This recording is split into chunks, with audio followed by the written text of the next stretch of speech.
Good evening all, and welcome back to Untold Fears. Tonight, we are climbing into the cab of America's most isolated highways, where the only thing between survival and disappearance is a locked door and clear judgment. The men and women who haul freight through the night know something the rest of us forget. The open road is not empty.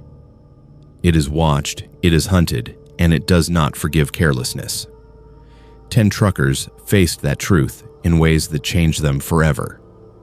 Some encountered predators wearing human faces and fake authority.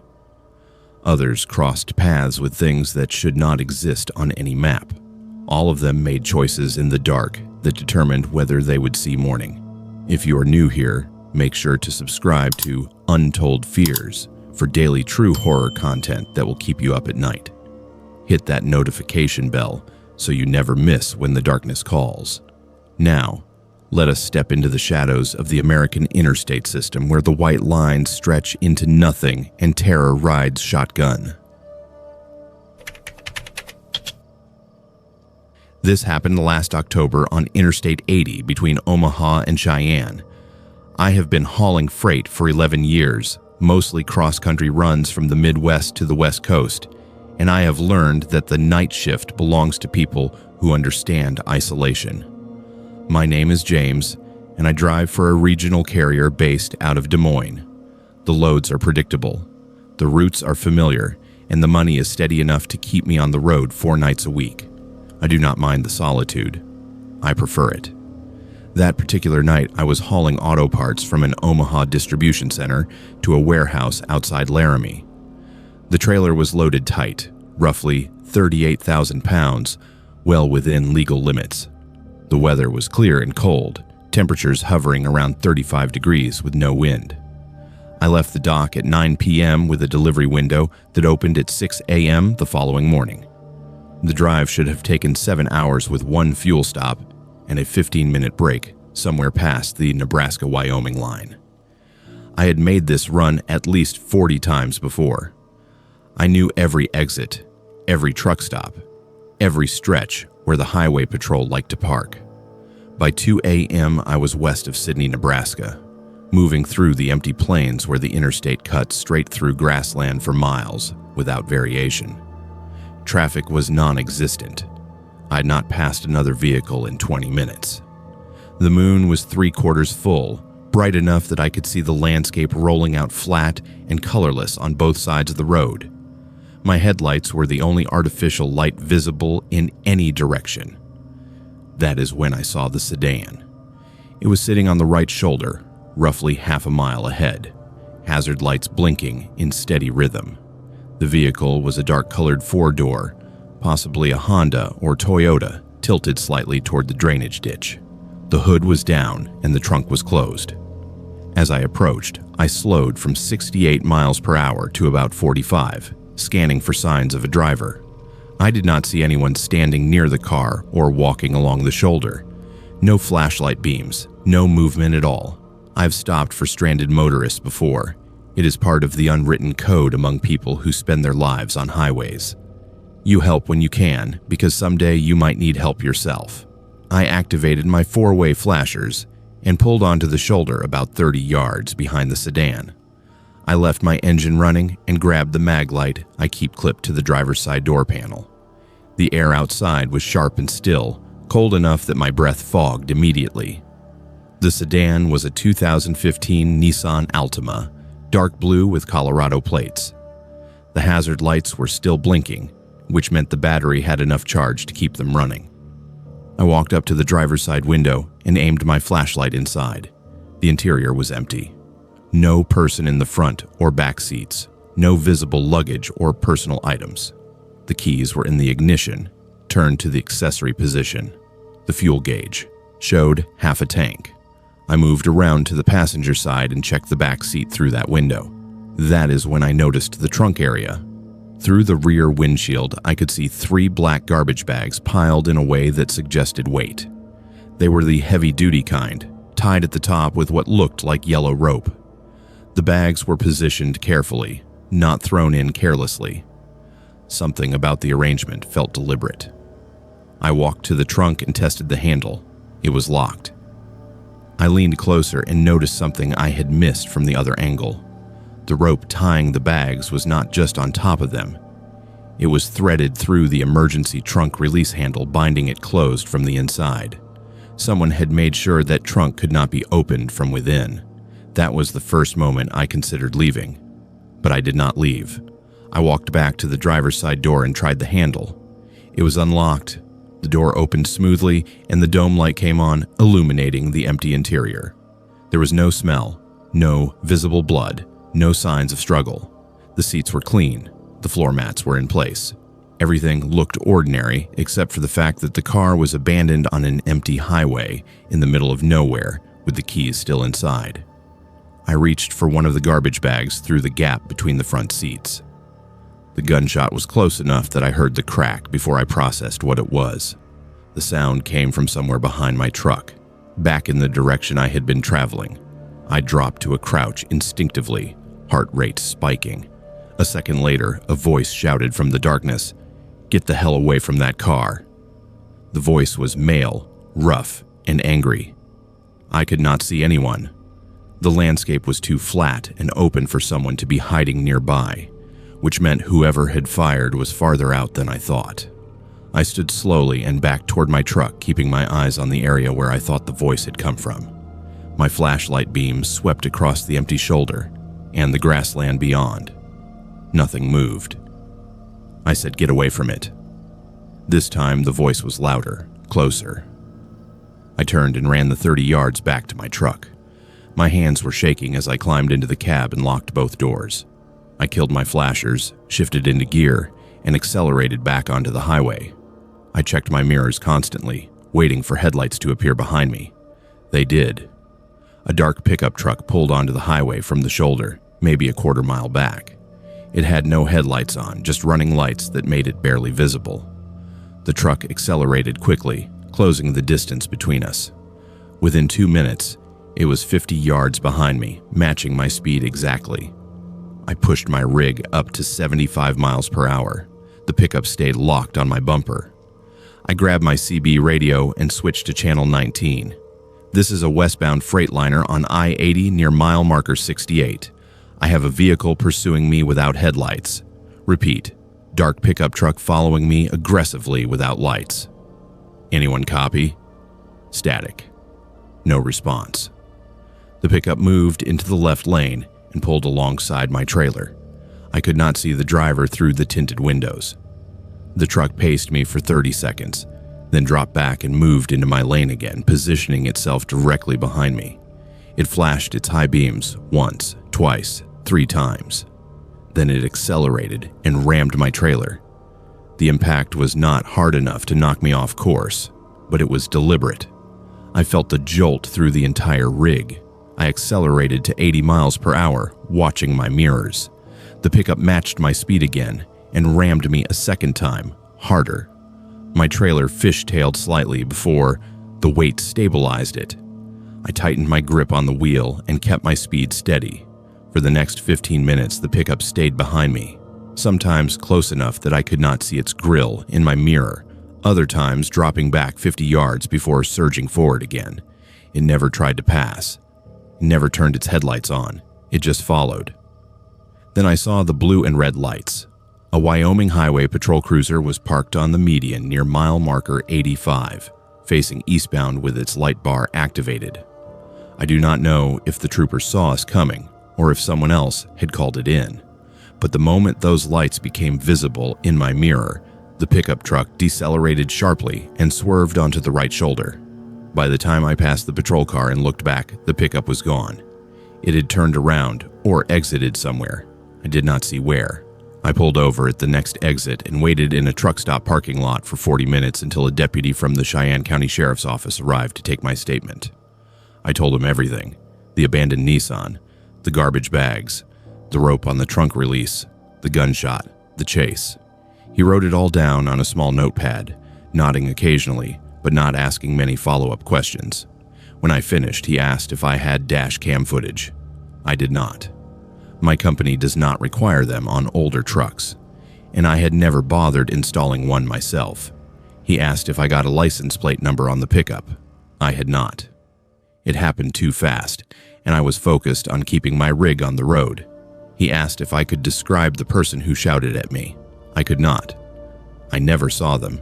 The deputy thanked me for the report and said someone would check on the Nissan. He did not seem particularly concerned about the pickup truck. He said it was probably road rage, maybe someone who thought I was driving too slow or taking up too much space. I did not argue with him. I just wanted to finish my delivery and get off that stretch of highway. 3 weeks later, I saw a news article on a trucking forum. Nebraska State Patrol had found a body in the trunk of an abandoned Nissan Altima on Interstate 80 near Sydney. The article did not provide many details, but it mentioned that the victim had been reported missing from Colorado 2 weeks before I saw the car. Investigators were looking for information about a dark-colored pickup truck seen in the area around the time of the discovery. I called the number listed in the article and spoke to a detective. I told him I was the trucker who reported the car on October 18th. He asked me to come in for a formal statement. I drove to North Platte the following week and spent 2 hours going through everything again. This time they recorded it. They showed me photos of pickup trucks and asked if any of them looked familiar. None did. They asked if I remembered any distinguishing features on the truck or the sedan. I gave them what I could, but it was not much. The detective told me the body in the trunk had been there for at least a week when I found the car. He said the person who shot at me was likely the one who put it there, and that I interrupted either a transfer or a cleanup. He said I was lucky I ran when I did. I do not haul that route anymore. My company has other runs, and I requested a transfer to a southern corridor that keeps me off I-80 entirely. I still drive nights. I still stop for stranded motorists when I see them, but I do not approach vehicles that look wrong. I do not investigate cars with keys in the ignition and no driver in sight. And I do not get out of my truck on empty highways unless I can see for a quarter mile in every direction. Some people park cars on shoulders for reasons that have nothing to do with breakdowns, and the difference between helping someone and walking into a crime scene is a matter of seconds. This happened in October of 2003 on a return run from Ohio back to my home terminal in northern New Jersey. My name is Michael, and at the time I had been driving commercially for about 6 years. I was hauling machine parts for a manufacturing company, mostly regional work that kept me within a 500-mile radius of home. The pay was decent, and the schedule was predictable. I usually made it back to my own bed 3 or 4 nights a week, which is more than most long-haul drivers can say. The night in question, I had picked up a load in Columbus and was heading east on Interstate 70 through Pennsylvania. The delivery was not due until the following afternoon, so I was in no particular hurry. I left the shipper around 6 p.m. and planned to drive until my hours ran low, then find a truck stop somewhere past the Breezewood interchange and sleep for my mandatory 10-hour break. The weather was clear and cool, mid-40s with no precipitation in the forecast. Traffic was moderate through the mountains but thinned out considerably once I crossed into Pennsylvania. By 3 a.m. I was tired enough that I started scanning for a place to park. I passed 2 truck stops that were completely full, which is common on that corridor during weeknights. Truckers pack into the lots early, and if you arrive after midnight, your chances of finding a spot drop significantly.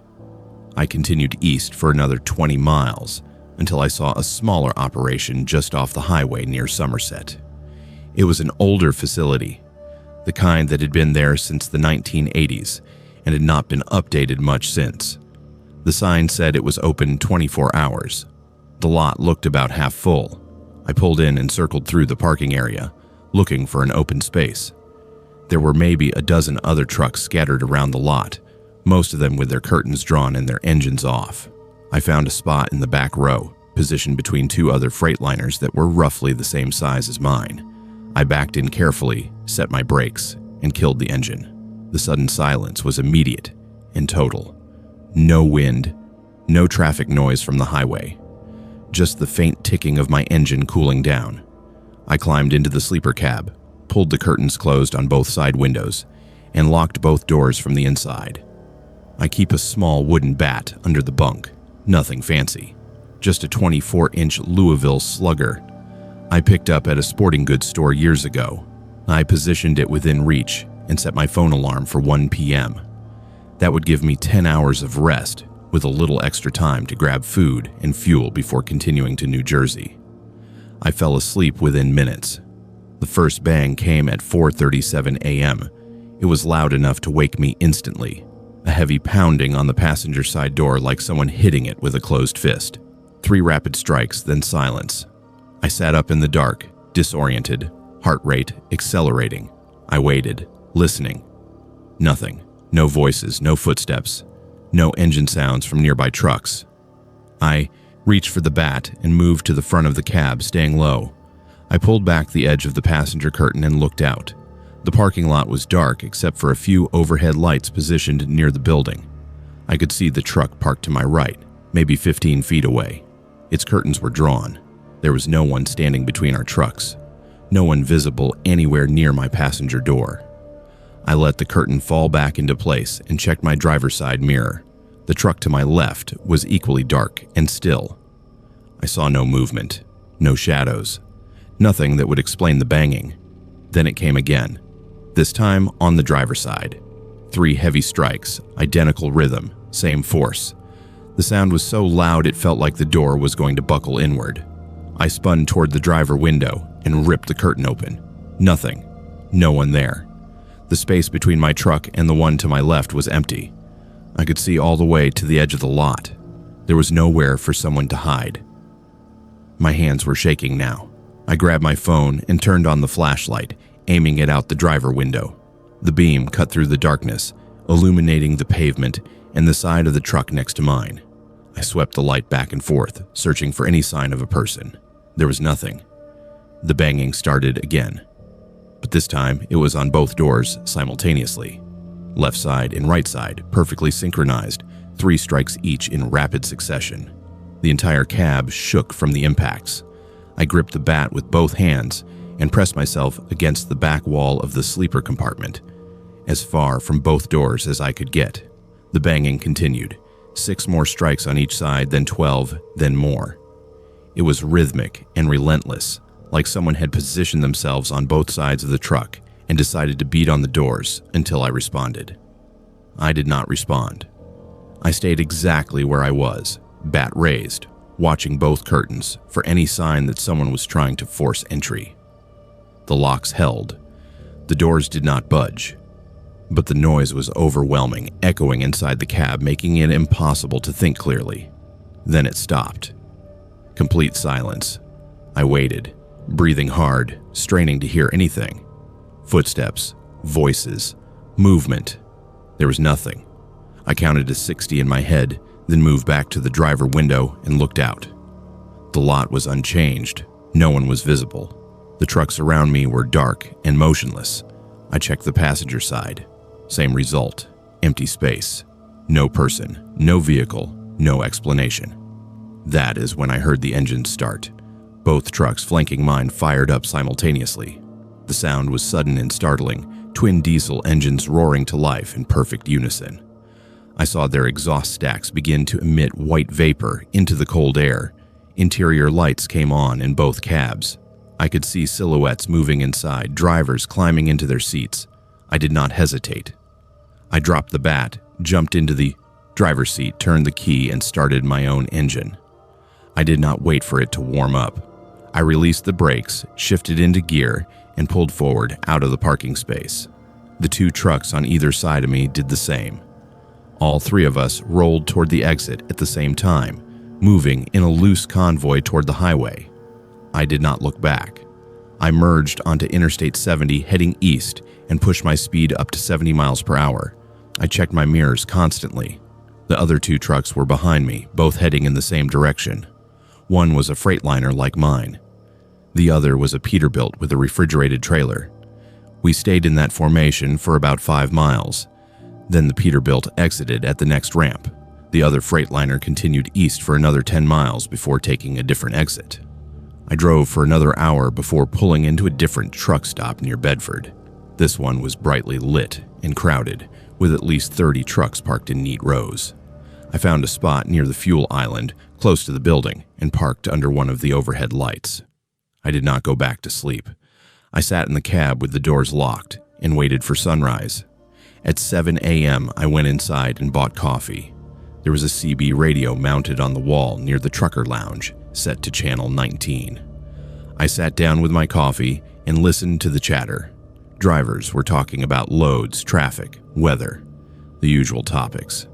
After about 10 minutes, I keyed the microphone. "This is a driver who was parked at the truck stop near Somerset last night. Anyone else parked there between 3 and 5 a.m.? Static. Then a voice came through. "What truck stop near Somerset?" "The one just off 70, about mile marker 1 and 10, older place, back lot." Another voice chimed in. "I know that place. I do not stop there anymore." I waited. The first voice came back. "Why, what happened?" I described the banging, the simultaneous strikes on both doors, the way both trucks next to mine started their engines at the exact same time and left immediately. When I finished, there was a long pause. Then the second voice spoke again. "Same thing happened to me there in 2001. I thought someone was trying to break in, grabbed my gun, and looked outside. No one there. Banging kept going. I left." A third voice joined the channel. "I heard about that place from another driver. He said 3 guys went missing from that lot in the 90s. Never found them. Just found their trucks parked with the keys inside." I did not say anything else. I put the microphone down and finished my coffee. When I got back to my truck, I pulled out my atlas and marked that truck stop with a red X. I have driven past it dozens of times since then. I have never stopped there again. I asked other drivers about it over the years. Some of them knew the place I was talking about. A few said they had experienced similar things. Banging on doors, no one visible outside, sudden need to leave immediately. None of them could. Explain it. None of them went back. The truck stop is still there. I checked online a few months ago. It still operates 24 hours. It still has parking for trucks. The reviews are mostly normal. A few complaints about outdated facilities and limited food options, but nothing that stands out as unusual. No one mentions the banging. No one talks about the simultaneous engine starts or the feeling that you need to leave right now. But if you talk to drivers who have been on the road for more than 10 years, especially drivers who run that corridor regularly, some of them know they do not stop there. They drive an extra 20 miles to find a different lot. They do not talk about it much because it sounds insane when you say it out loud. Invisible hands pounding on your doors. Trucks leaving in formation like they are fleeing something. No evidence, no explanation. I cannot tell anyone what was outside my truck that night. I cannot say whether it was a person, a group of people, or something else entirely. I only know that whatever it was strong enough to shake a 15,000-pound cab, coordinated enough to strike both sides simultaneously, and persistent enough to continue for several minutes without rest. And I know that the moment I saw those other trucks start their engines and drive away, I understood immediately that staying was not an option. Trust your instinct. When your body tells you to leave, you leave. You do not wait for an explanation. You do not investigate. You start your engine and you drive until the feeling fades. Some places are not meant for rest, and some nights are not meant for sleep. This happened in September of last year on US Route 95 through Central Nevada. My name is David, and I have been driving refrigerated freight for almost 9 years. I specialize in perishable goods, mostly produce and dairy products, which means I run tight schedules with temperature-controlled trailers. The work requires attention to detail and consistent monitoring of the reefer unit. If the temperature climbs even a few degrees, an entire load can be rejected at delivery. I take that responsibility seriously. The night in question, I was hauling a load of frozen vegetables from a processing facility in Fernley, Nevada, to a distribution center in Reno. The route was straightforward. Take US 95 north through Fallon, continue through the desert corridor past Walker Lake, then connect to Interstate 80 near Fernley. Total distance was roughly 120 miles, with an expected drive time of 2 hours. I had made this run at least 30 times before. The road was familiar, the traffic was minimal, and the weather forecast was clear. I left the shipper at 11 p.m. with a delivery window that opened at 6 a.m. The reefer unit was set to -10 degrees Fahrenheit and functioning normally. I performed my standard pre-trip inspection, checked my tire pressure, confirmed my fuel level, and verified that all my running lights were operational. Everything was in order. The first hour of the drive was uneventful. I passed through Fallon around midnight and continued north into the open desert. Traffic was almost non-existent. I saw maybe 4 or 5 vehicles heading south during that stretch, but no one traveling in my direction. The landscape was flat and featureless, illuminated only by my headlights and a quarter moon that provided just enough ambient light to see the outline of distant mountains. My CB radio was on, tuned to channel 19 as always. The chatter was sparse. Occasionally, I would hear a brief exchange between drivers somewhere else in the state, but nothing sustained. Mostly it was just static, the low hiss of empty airwaves that fills the cab when no one is transmitting. Around 12:45 a.m., the static changed. It did not get louder or quieter, it just changed quality. The sound became denser, more textured, like white noise with a pattern embedded inside it. I reached for the channel knob and turned it one click to channel 18. The static followed immediately. Same texture, same density. I clicked through 3 more channels. Static was on all of them, identical in character. I turned the radio off completely. Silence filled the cab for about 10 seconds. Then I turned it back on. The radio powered up and went directly to a channel I had not selected. Channel 9, the emergency channel. And the static was already there, waiting. I tried switching channels again. Every time I moved the dial, the static would disappear for maybe 2 seconds, then return on the new channel. It was as if something was tracking which frequency I selected and moving to match it. I considered turning the radio off and leaving it off, but CB communication is part of my safety protocol. If I have a breakdown or see an accident, I need to be able to call for help. So I left it on channel 19 and tried to ignore the static. That lasted about 5 minutes. Then the voice started. It was not a clear voice. It was fragmented and distorted, like someone speaking through heavy interference, but I could make out individual words. The first thing I heard clearly was my truck number. Unit 473. My truck number is 473. It is printed on both doors of the cab and on the back of my trailer. Anyone who saw my truck could read it. But I had not passed another vehicle in 20 minutes. No one was behind me. No one was ahead of me. I checked all 3 mirrors to confirm. The highway was empty in both directions. The voice continued. 473. Westbound. I was not westbound. I was traveling north.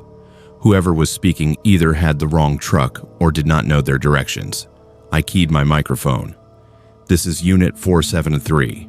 Who is this? Static. No response. Just the same dense, textured noise. Then the voice came back, clearer this time. Reno. Distribution. 6 a.m. My delivery details. The voice knew my destination and my delivery time. That information was not visible on my truck. It was not something anyone could know unless they had access to my shipping documents or my company's dispatch system. I keyed the microphone again. Identify yourself. Who is this? No response. The static continued, unbroken. I looked at my GPS unit mounted on the dashboard. It showed my location as mile marker 62 on US 95, roughly 40 miles south of Fernley. No other vehicles were displayed on the screen. I was alone on the road. Then I saw the headlights. They appeared in my driver's side mirror, far back, maybe half a mile behind me. 2 white beams, steady and level, traveling at highway speed. I checked my speedometer. I was doing 63 miles per hour. I watched the headlights in my mirror. They were closing the distance slowly but steadily. Within 2 minutes, the vehicle was about 200 yards behind me. I could not make out what kind of vehicle it was. The headlights were too bright and positioned too high to be a car, possibly a truck or an SUV. The lights stayed centered in my lane, maintaining a consistent following distance of roughly 50 yards. I tested something. I reduced my speed to 45 miles per hour, watching the headlights in my mirror. The vehicle behind me slowed immediately, maintaining the same 50-yard gap. I accelerated back up to 65 miles per hour. The vehicle matched my speed without hesitation, staying exactly 50 yards back. I accelerated to 75 miles per hour. Same result. The vehicle stayed locked at 50 yards. I slowed to 40 miles per hour, still 50 yards. The precision was unnatural. No human driver maintains that kind of exact distance through multiple speed changes. It was like the vehicle was tethered to my bumper by an invisible line. The voice on the CB came through again, clearer now. "David, Unit 473, Reno." It used my first name. That information is not on my truck. It is not on my shipping documents. It is in my company's internal system and on my driver's license, but nowhere visible to another driver. I grabbed my phone and considered calling 911. But what would I report? A vehicle following me at a legal distance on a public highway? A voice on the CB radio that knew my name and delivery schedule? It sounded insane, even in my own head. I decided to pull over. There was a wide shoulder ahead, flat and paved, large enough for my rig. I activated my turn signal, reduced my speed, and moved onto the shoulder. I watched my mirrors carefully. The headlights behind me did not follow. They continued past me at highway speed, staying in the travel lane. But as the vehicle passed, I saw something that made no sense. The headlights were there, two bright white beams cutting through the darkness, but there was no vehicle between them, no grille, no hood, no windshield, just the lights suspended in empty air, moving at 75 miles per hour. I sat on the shoulder with my engine idling, watching the lights recede into the distance ahead of me. They traveled in a straight line, maintaining their position in the center of the northbound lane until they disappeared over a rise about half a mile away. The CB radio went silent. The static stopped completely. The channel was clear and empty. I waited on the shoulder for 5 minutes, checking my mirrors every few seconds. No other vehicles appeared. The highway was empty. I looked at my phone. No signal. I was in the middle of the Nevada desert, where cell coverage is spotty at best. I could not call anyone even if I wanted to. I put the truck back in gear and merged onto the highway. I drove at exactly 60 miles per hour, checking my mirrors constantly. The headlights did not reappear. The CB stayed silent.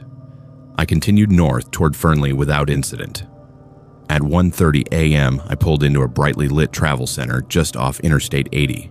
The parking lot was full of trucks, maybe 40 or 50 rigs parked in organized rows.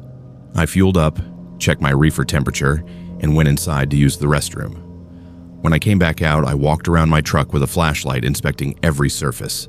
No damage, no marks, no evidence of anything unusual. I climbed back into the cab and turned on my CB radio. Channel 19 was active with normal chatter. Drivers discussing traffic, weather, fuel prices. I listened for 10 minutes. No static, no strange voices. Everything was normal. I pulled out my phone and reviewed the dash cam footage. My company requires dash cams on all refrigerated trucks for insurance purposes. The camera is mounted on the windshield, facing forward, recording continuously while the engine is running. I scrolled back to the section of AE highway where I had seen the headlights. The footage showed my truck traveling north on US 95. The highway ahead was empty. The darkness was complete except for the reach of my headlights.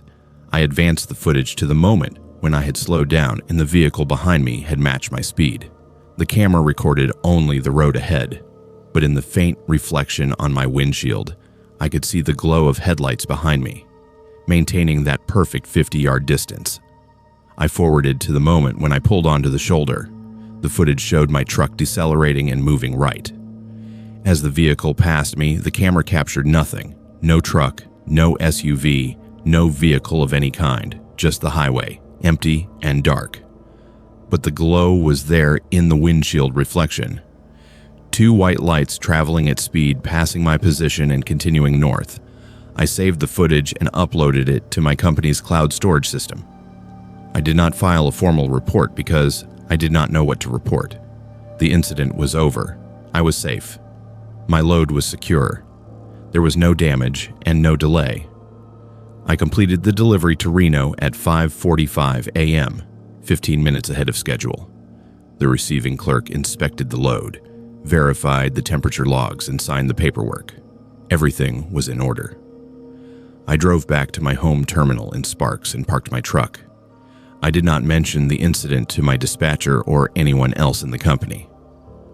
But I told another driver about it 2 weeks later.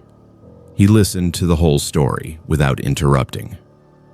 When I finished, he nodded slowly and said he had heard something similar from a driver who ran that same stretch of US 95 about 5 years ago, headlights that followed at an exact distance, voice on the CB that knew personal details, lights that moved without a vehicle attached to them. He asked if I was going to run that route again. I said yes. He asked if I was worried. I said I did not know. I have driven US 95 through that section 4 times since September. 3 of those runs were during daylight hours. Nothing unusual happened. The 4th run was at night. Similar conditions to the original incident. I kept my CB radio turned off the entire time. No headlights appeared behind me. No voice spoke my name. But I saved that dash cam footage.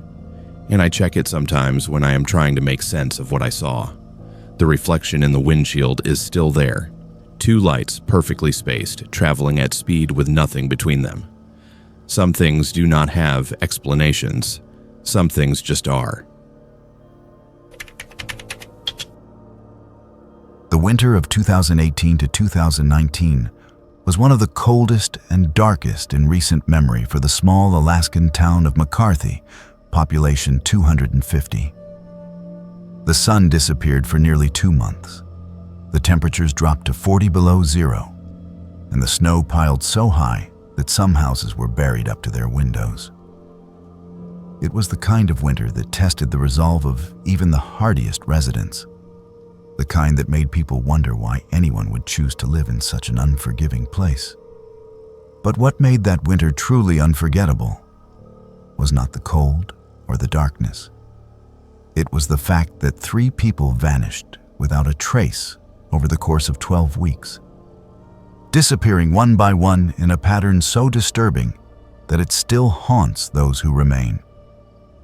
The first to disappear was Sean Mitchell, a 41-year-old mechanic who had lived in McCarthy for 15 years. Sean was well-liked and reliable, the kind of man who would drop everything to help a neighbor fix a broken snowmobile or repair a generator. He lived alone in a small cabin on the south edge of town and kept to himself outside of work, but everyone knew him and trusted him. On the evening of December 7th, 2018, Sean left the town's only bar around 9 in the evening, telling the bartender he was heading home to get some sleep. The walk from the bar to his cabin was less than half a mile, a route Sean had walked hundreds of times. He never arrived home. When Sean did not show up for work the next morning, his boss went to check on him. The cabin was locked and dark, with no sign of Sean. His snowmobile was still parked outside, covered in fresh snow, meaning it had not been used recently. Inside the cabin, everything appeared normal. Sean's bed was made, his dishes were washed, and his winter coat was hanging by the door. The only strange detail was that Sean's boots were missing. He had apparently left the bar wearing them, but they were not in the cabin, and no footprints led away from the building through the snow. It was as if Sean had simply vanished between the bar and his home. A search was organized immediately, with volunteers combing the route between the bar and the cabin, checking every building and shed along the way. They found nothing. No footprints, no signs of a struggle, no blood, no torn clothing. Sean Mitchell had disappeared as completely as if he had never existed. The Alaska State Troopers investigated and theorized that Sean might have become disoriented in the darkness and cold, perhaps due to alcohol, and wandered off the path into the surrounding forest where he froze to death.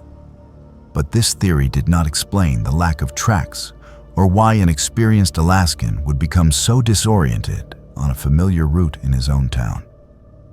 6 weeks later, on January 20th, 2019, the second disappearance occurred. Caroline Hayes was a 34-year-old nurse who flew into McCarthy once a week to provide medical services to the community. She stayed in a small apartment above the general store during her visits. On the evening of January 20th, Caroline finished her clinic hours and told the store owner she was going upstairs to rest before her flight out the next morning. The store owner locked up at 8 in the evening and went home, leaving Caroline alone in the apartment. The next morning, when the bush pilot arrived to pick up Caroline, she was gone. The apartment was undisturbed. Caroline's suitcase was packed and sitting by the door, ready for her departure. Her coat and boots were missing, suggesting she had dressed to go outside. But the door to the apartment had been locked from the inside, and the only way out was down an exterior staircase that led to the street. Fresh snow had fallen during the night, and there were no footprints on the stairs or in the street below. Caroline Hayes had vanished from a locked apartment without leaving a trace. This second disappearance sent a wave of fear through McCarthy. People began to speculate that something was hunting them, that the darkness and cold had brought something evil to their town. The state troopers returned and conducted a more intensive investigation, interviewing every resident and searching every building. They found no evidence of foul play, no signs of Caroline, nothing that explained how a woman could disappear from a locked room without using the only exit. The official theory was that Caroline had somehow left the apartment before the snow fell, perhaps to meet someone or take a walk, and had gotten lost or fallen into a hidden crevasse. But the locked door and the lack of footprints made this explanation feel hollow.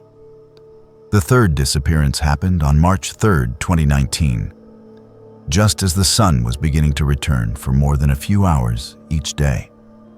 Zoe Brennan was a 26-year-old woman who worked at the town's fuel depot, one of the few year-round jobs available in McCarthy. Zoe was quiet and kept to herself, living in a trailer at the north end of town. On the afternoon of March 3rd, Zoe finished her shift at the fuel depot at 4 in the evening. A co-worker saw her walking toward her trailer in the fading daylight. That was the last confirmed sighting of Zoe Brennan. When Zoe did not show up for work the next morning, her supervisor went to check on her. The trailer was unlocked and empty. Inside, investigators found a scene that was both mundane and deeply unsettling. Zoe's work clothes were folded neatly on her bed. Her dinner, a half-eaten bowl of soup, was on the kitchen table, still lukewarm. The television was on, playing static because the broadcast had ended, and on the bathroom mirror, someone had written a single word in what appeared to be condensation or steam. 3. The word 3 sent a chill through everyone who saw it.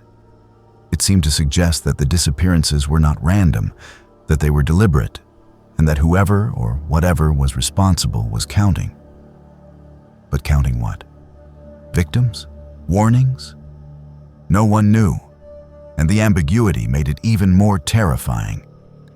The Alaska State Troopers brought in additional resources, including criminal profilers and search and rescue teams. They interviewed every single person in McCarthy, looking for connections between Sean, Caroline, and Zoe. What they found was disturbing in its implications. All three had disappeared on dates that fell exactly 6 weeks apart. All three had vanished without any physical evidence of their departure. And all three had been alone at the time of their disappearance, with no witnesses to what had happened. More disturbing still was a detail that emerged during the investigation.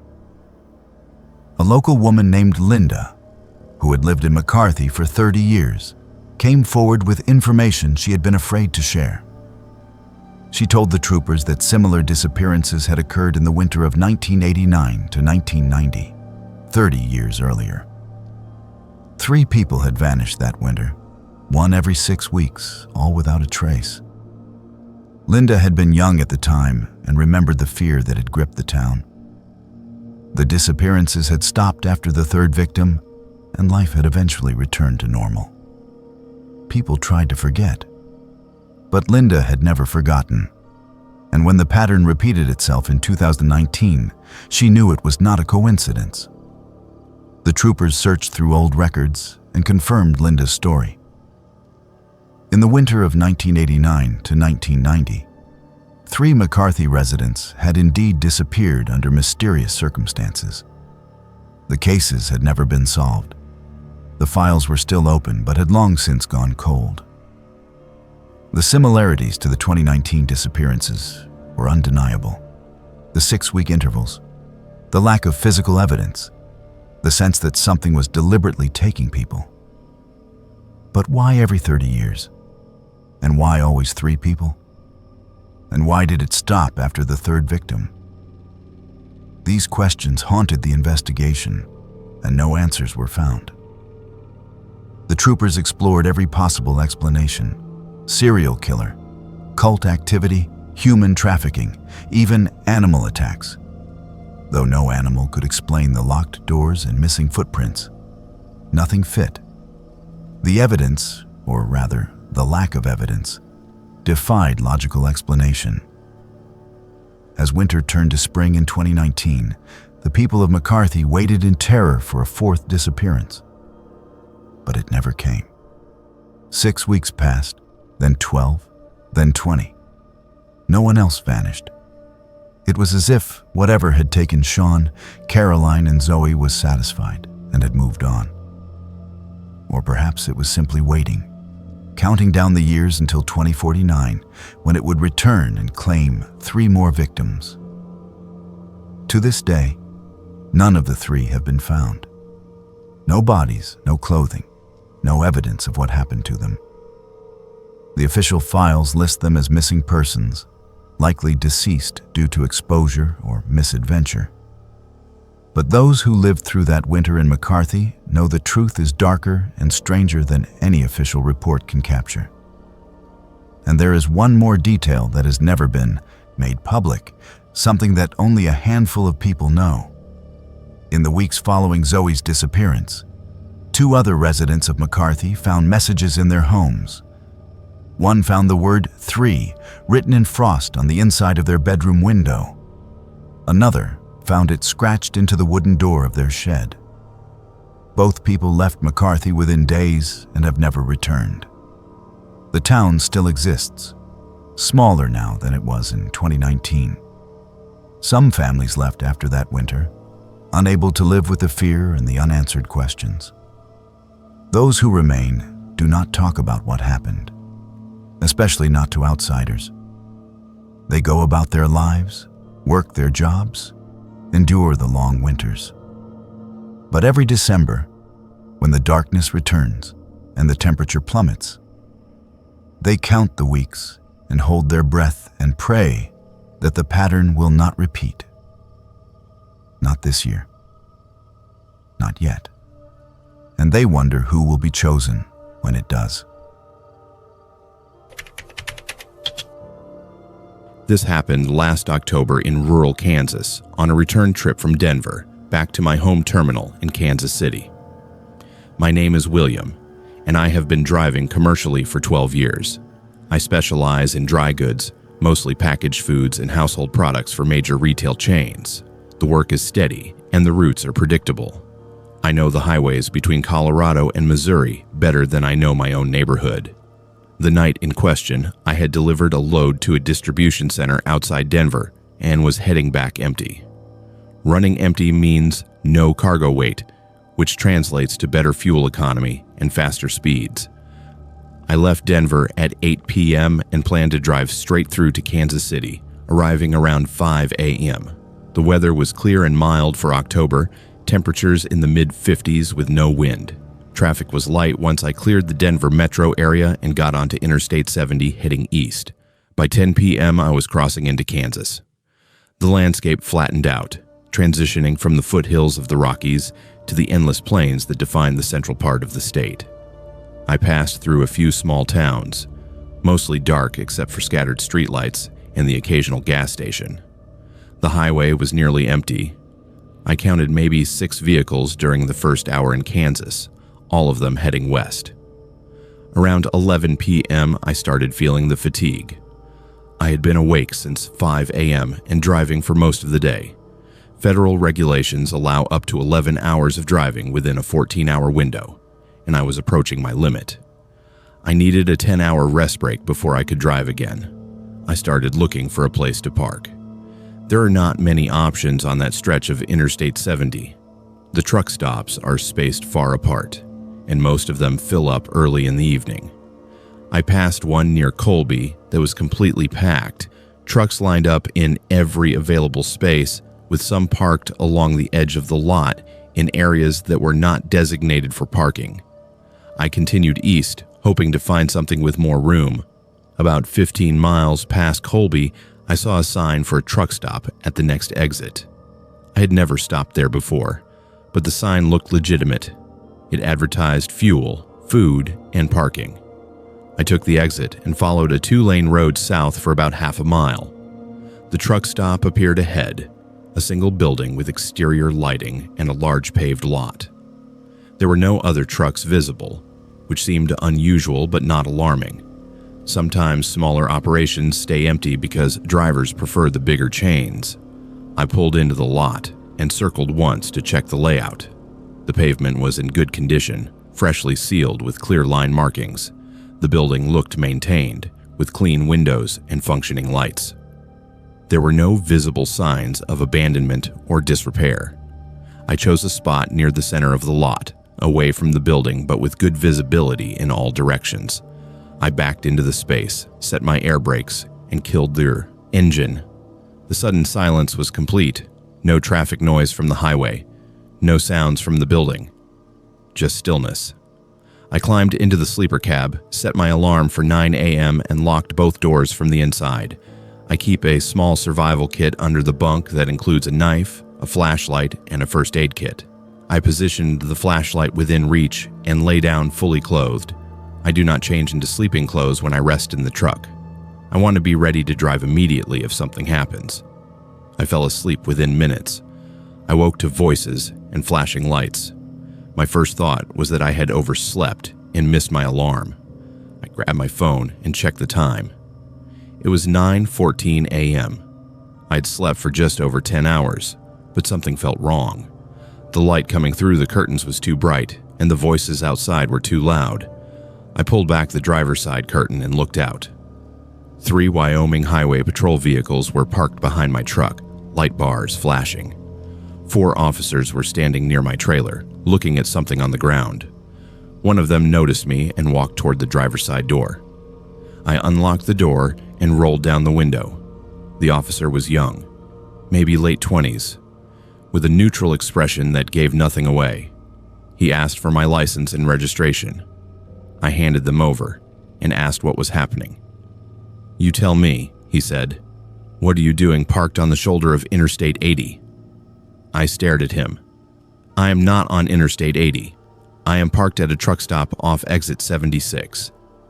The officer shook his head. "No, sir. You are on the shoulder of Interstate 80 eastbound, about 15 miles west of the Wyoming-Nebraska line. We received a report of an abandoned truck and dispatched units to investigate." I climbed out of the cab and looked around. He was right. I was parked on the shoulder of the interstate, not in a truck stop lot. The pavement beneath my tires was the standard asphalt shoulder, with a white fog line marking the edge. Behind me was open grassland. Ahead of me was the highway, with occasional vehicles passing at high speed. There was no building, no parking lot, no truck stop. I looked at the officer. "I parked at a truck stop last night, exit 76 in Kansas. I pulled in around 11 p.m. and went to sleep. The officer exchanged a glance with his partner. "Sir, you're in Wyoming.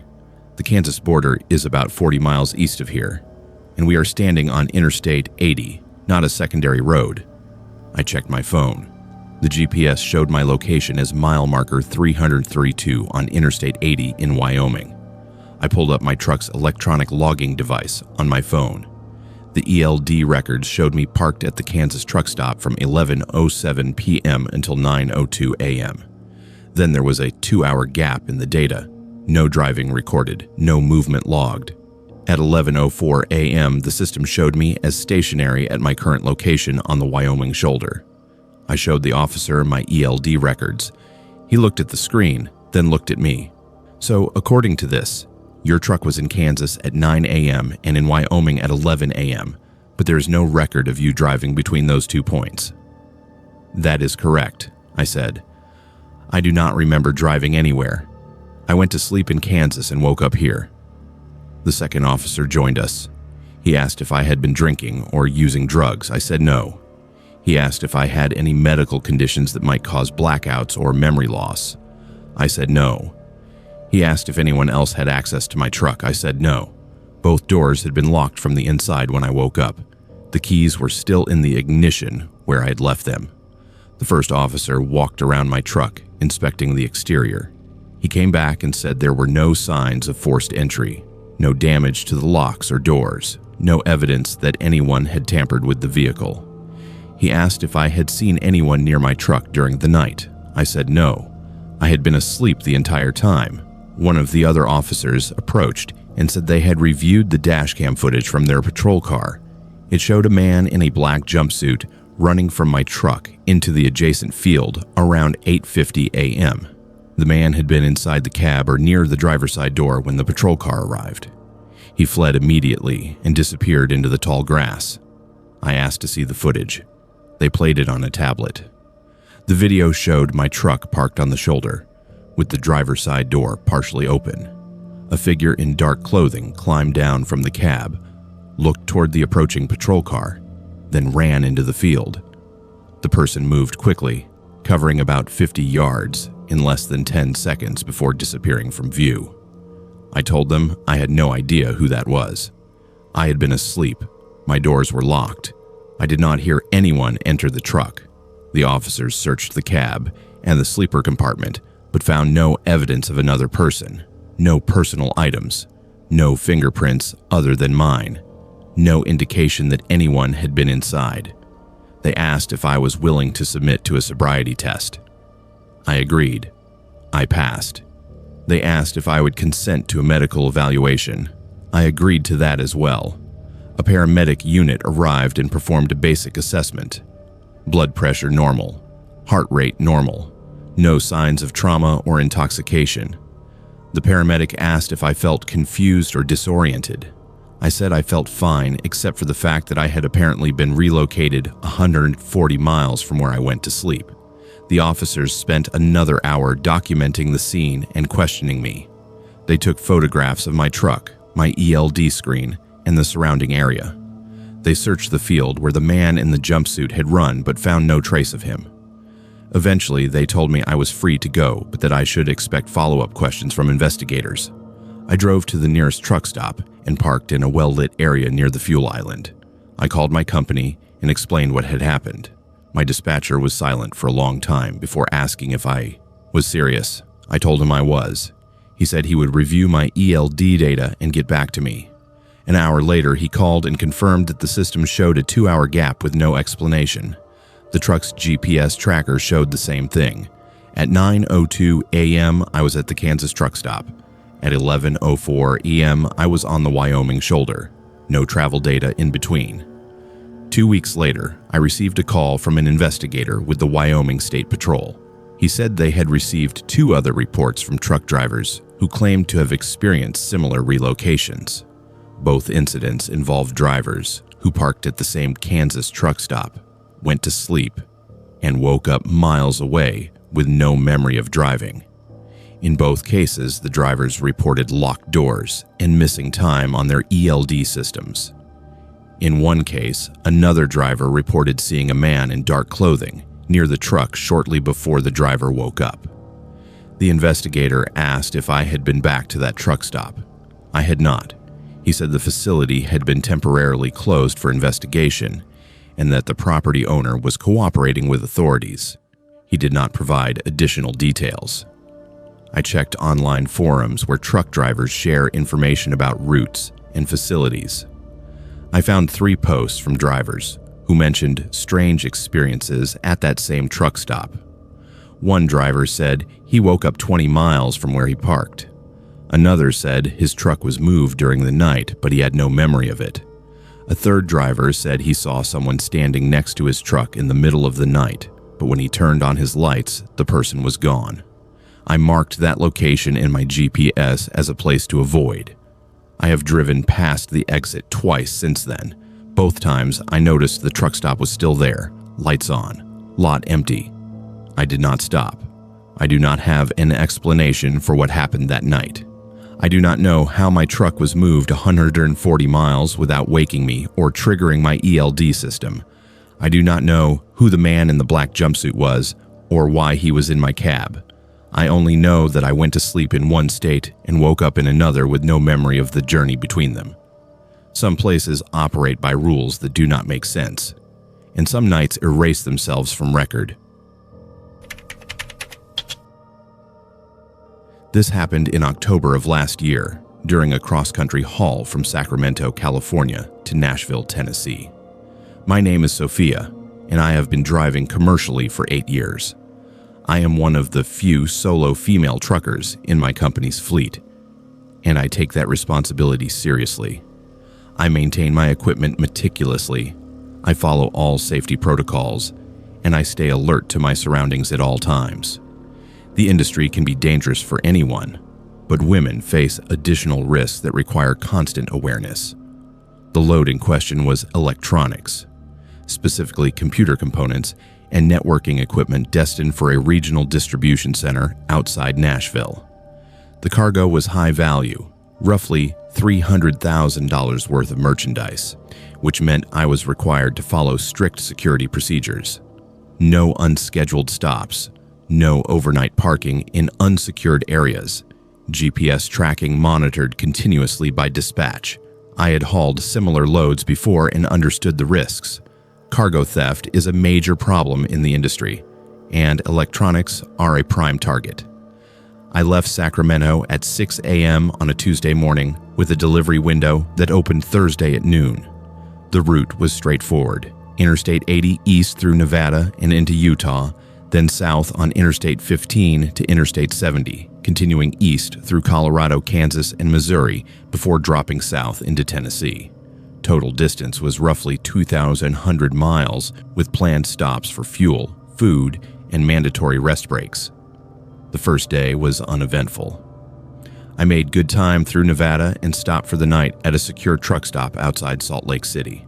The facility had gated parking, security cameras, and 24-hour staff.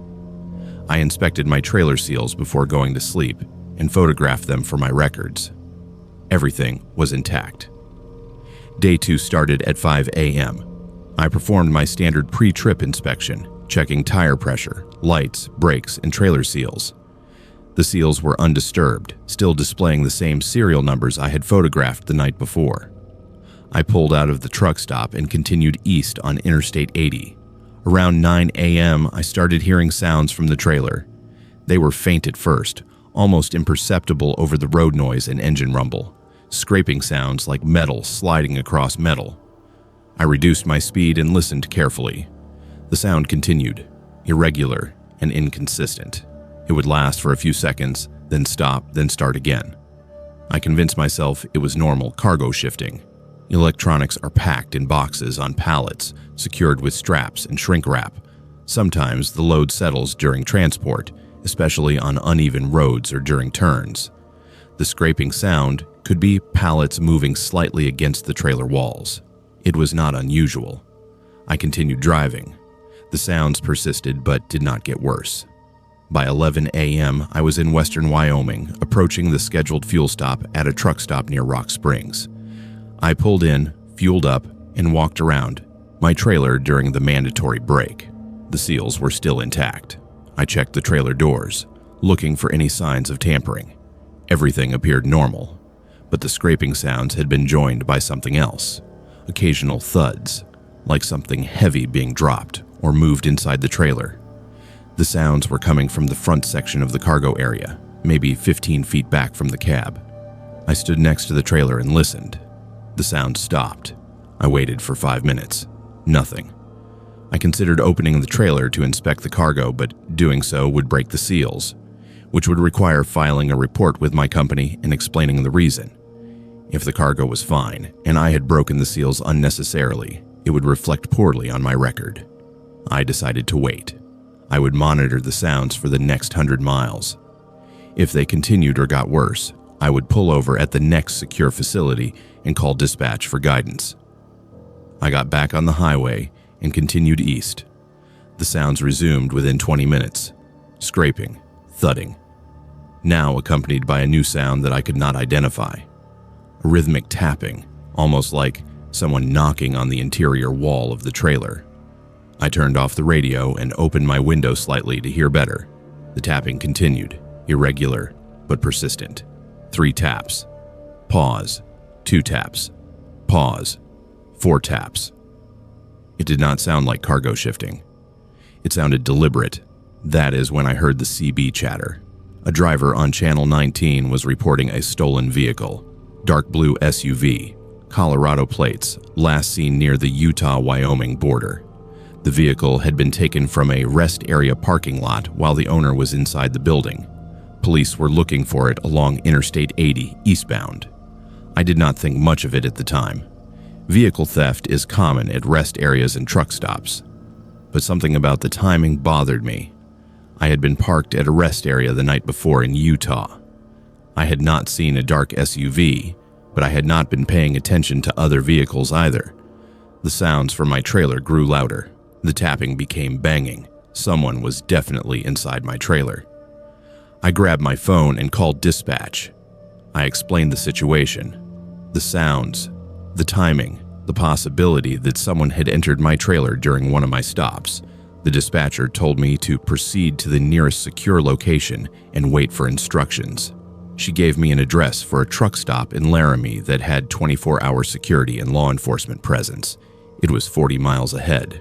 I accelerated to 70 miles per hour, checking my mirrors constantly. The banging continued from inside the trailer, louder now, more insistent. Whoever was inside knew I was aware of them. I called 911 and reported the situation. The dispatcher asked for my location and description of my vehicle. I gave her my truck number, company name, and current mile marker. She said Wyoming Highway Patrol would meet me at the Laramie truck stop. She instructed me not to stop or open the trailer under any circumstances. The banging stopped. The silence was sudden and complete. I did not know if that was better or worse. I kept driving, hands tight on the wheel, eyes flicking between the road and my mirrors. 30 miles to Laramie, 25, 20. I saw the truck stop ahead and took the exit. The facility was large and well lit, with multiple rows of parked trucks and a main building with glass windows. I pulled into the lot and drove toward the far corner, where I could see 3 Wyoming Highway Patrol vehicles already waiting. I parked and stayed in my cab with the doors locked. 4 officers approached my truck. One of them spoke to me through the driver's side window. I explained everything, the sounds, the timing, the possibility that people were hiding in my cargo area.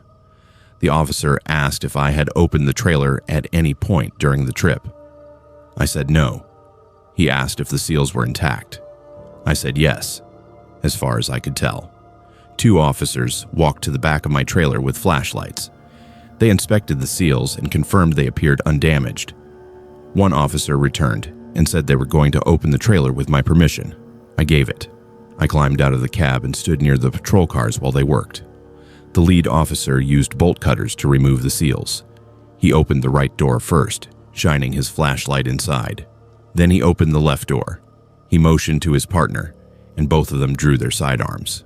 One of them shouted into the trailer, "This is the Wyoming Highway Patrol. Come out now with your hands visible." No response. The officer repeated the command. Still nothing. He climbed into the trailer with his flashlight and disappeared behind the stacked pallets. His partner waited outside with his weapon drawn. After about 2 minutes, the first officer emerged. He was not alone. Behind him came a man, mid-30s, wearing a dark jacket and jeans. His hands were zip-tied behind his back. The officer handed him off to his partner and climbed back into the trailer. He came out again with a second person. A woman, younger, maybe late 20s, also zip-tied. Then a third person. Another man, older, wearing a hoodie and cargo pants.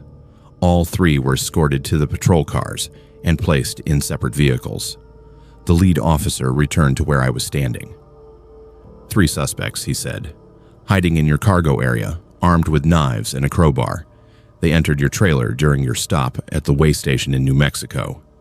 I did not stop at a way station in New Mexico, I said. I came through Utah and Wyoming. The officer checked his notes.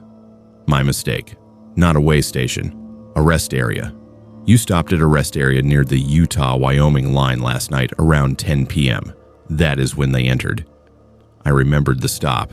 It was a mandatory rest area, one of the few along that stretch with facilities. I had parked in the truck lot, used the restroom, and returned to my vehicle. The entire stop lasted maybe 10 minutes. I had checked my trailer seals before leaving. They had been intact. How did they get in without breaking the seals? I asked. The officer walked me to the back of the trailer and showed me. The seals were intact, still displaying the correct serial numbers, but the locking mechanism on the right door had been compromised. Someone had used a thin metal tool to manipulate the latch from the outside, allowing the door to open a few inches without breaking the seal. It was enough space for a person to slip through if they were thin and flexible. They have done this before, the officer said. This is an organized crew. They target high-value cargo on cross-country runs. They hide inside until the truck reaches an isolated area, usually at night. Then they subdue the driver and steal the truck. We have been tracking them for 6 months.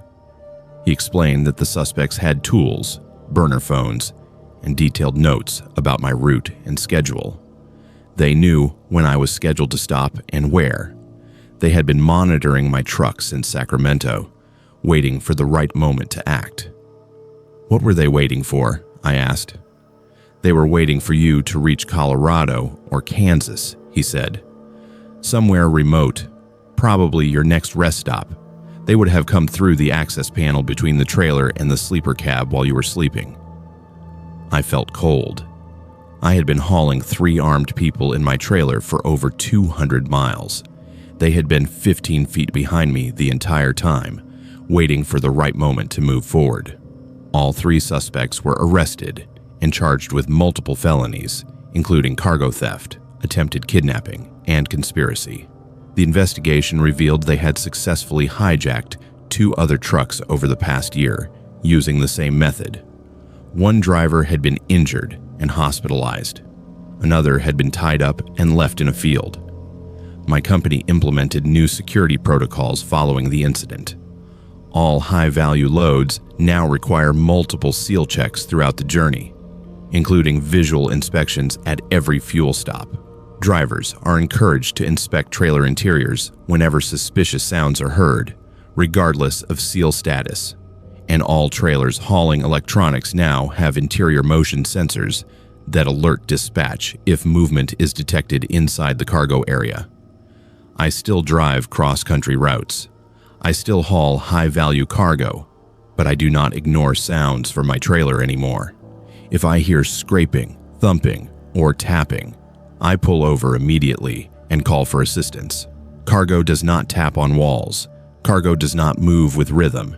And cargo does not wait patiently for the right moment to attack. Trust your ears, trust your instincts, and never assume you are alone just because you lock the doors. This happened in October of last year on Interstate 70 through the Colorado Rockies. My name is Olivia, and I have been driving commercially for 10 years. I specialize in refrigerated transport, mostly food products that require strict temperature control during transit. The routes are demanding because the cargo is time-sensitive, and any delay can result in spoilage. I run mostly western corridors, from California to Colorado and back, with occasional trips into Utah and Wyoming. The night in question, I was hauling a load of fresh produce from Grand Junction, Colorado to Denver. The cargo consisted of lettuce, tomatoes, and bell peppers destined for a grocery distribution center. The reefer unit was set to 38 degrees Fahrenheit, and I had confirmed proper temperature before leaving the shipper. The drive should have taken about 4.5 hours with no stops. I left Grand Junction at 9 p.m. with a delivery window that opened at 6 a.m. The weather forecast was clear, no precipitation expected, temperatures in the low 40s, minimal wind. October in the Rockies can be unpredictable, but this particular night looked stable. I had driven this route at least 50 times before and knew every curve, every grade, every section where I needed to downshift to maintain control on the descents. By 11 p.m., I was climbing through Glenwood Canyon, following the Colorado River through the narrow gorge carved between vertical rock walls. The highway here is an engineering marvel. Elevated roadways supported by massive concrete pillars with tunnels cut through solid rock. The speed limit drops to 50 miles per hour through most of the canyon, and trucks are required to use the right lane at all times. Traffic was light. I passed maybe a dozen vehicles during the first 2 hours, mostly passenger cars and a few pickup trucks heading east. No other commercial vehicles were visible on the road. The canyon was dark except for my headlights and occasional overhead lighting near the tunnels. At 2:79 a.m., I entered a section of highway about 12 miles east of Glenwood Springs. The road here straightens out slightly after exiting the canyon, climbing gradually toward the higher elevations near Vail. The landscape opens up with steep slopes on both sides and scattered pine forests visible in the darkness. That is when I saw the fog. It appeared suddenly, maybe 200 yards ahead, a dense white wall stretching completely across both lanes of the highway. The fog bank was sharply defined, with clear air on my side and complete opacity on the other. It looked like someone had drawn a vertical line across the road and filled everything beyond it with thick white smoke. I reduced my speed from 55 miles per hour to 35, preparing to enter reduced visibility conditions. Fog is common in mountain areas, especially near rivers and valleys where temperature changes create condensation. But this fog looked different. It was too uniform, too sharply bounded, like a physical barrier rather than a weather phenomenon. I entered the fog at 2:18 a.m. The visibility dropped near zero immediately. My headlights reflected back at me, creating a white glare that made it impossible to see more than 10 feet ahead. I reduced my speed to 20 miles per hour and turned on my hazard lights. I checked my mirrors. Nothing visible behind me, just white emptiness in all directions. The temperature dropped. The cab thermometer showed 42 degrees when I entered the fog. Within seconds, it dropped to 28 degrees, then 18, then 12. I turned up the heater and pulled my jacket tighter. Cold air poured through the vents despite the heater running at maximum. My breath fogged in front of my face. Then the radio changed. I'd been listening to a classic rock station out of Denver, signal strong and clear. The moment I entered the fog, the station disappeared, replaced by static. I reached for the tuner to find another station, but before I could turn the knob, the static resolved into music. Big band music, the kind from the 1940s, with horns and piano, and a vocalist singing lyrics I did not recognize. I checked the radio display. It showed FM 98.7, but that was not a station I had been listening to. I pressed the preset buttons. Nothing changed. The 1940s music continued, clear and loud, as if I were listening to a recording rather than a broadcast. The speedometer stopped working. The needle dropped to zero and stayed there, even though I could feel the truck moving forward. I checked my GPS unit. The screen showed my location as mile marker 116 on Interstate 70, but the position was not updating. The small blue triangle that represents my truck was frozen on the screen. not moving despite the fact that I was still driving. I looked at the odometer. It was advancing slowly, 1/10 of a mile every few seconds. But the speed felt wrong. I was traveling at maybe 20 miles per hour, which meant I should cover 1/10 of a mile in roughly 18 seconds. The odometer was advancing much slower than that. I checked my phone. The time showed 2:19 a.m. I watched the display, waiting for it to change. The seconds ticked normally, but when the clock should have switched to 2:20 a.m., it did not. It stayed locked at 2:19 a.m., the seconds continuing to count, but the minute never advancing. I kept driving. There was nowhere to pull over. The fog was too dense to see the shoulder, and I did not want to risk running off the road or stopping in a travel lane. I maintained my speed and stayed centered in what I hoped was my lane, using the faint white line occasionally visible through the fog as a guide. The fog should have lasted 20 or 30 seconds. A typical fog bank at highway speed would be crossed quickly, even at reduced velocity. But I drove through this fog for what felt like minutes. I counted in my head, trying to keep track of time. I reached 300 before I stopped counting. Then I emerged. The fog ended as abruptly as it had begun, a sharp boundary between white opacity and clear night air. I accelerated back to 50 miles per hour and checked my mirrors. The fog bank was behind me, still visible as a white wall stretched across the highway. I looked at my dashboard. The speedometer was working again, the needle showing 52 miles per hour. The heater was blowing warm air. The temperature had returned to 44 degrees. I checked my phone. The time showed 2:21 a.m. 7 minutes had passed since I entered the fog, but it had felt much longer. I looked at the odometer. It showed I had traveled 0.1 miles, 1/10 of a mile. That distance should take about 10 seconds at 20 miles per hour, not 7 minutes. Then I saw the truck. It was parked on the right shoulder about 300 yards ahead, a commercial semi-truck with its hazard lights flashing.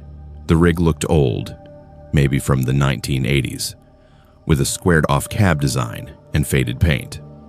A man was standing next to the driver's side door, waving both arms above his head in a gesture of distress. I started to slow down. The man was wearing what looked like a trucker uniform, brown pants and a tan shirt with patches on the shoulders. As I got closer, I could see his face in my headlights.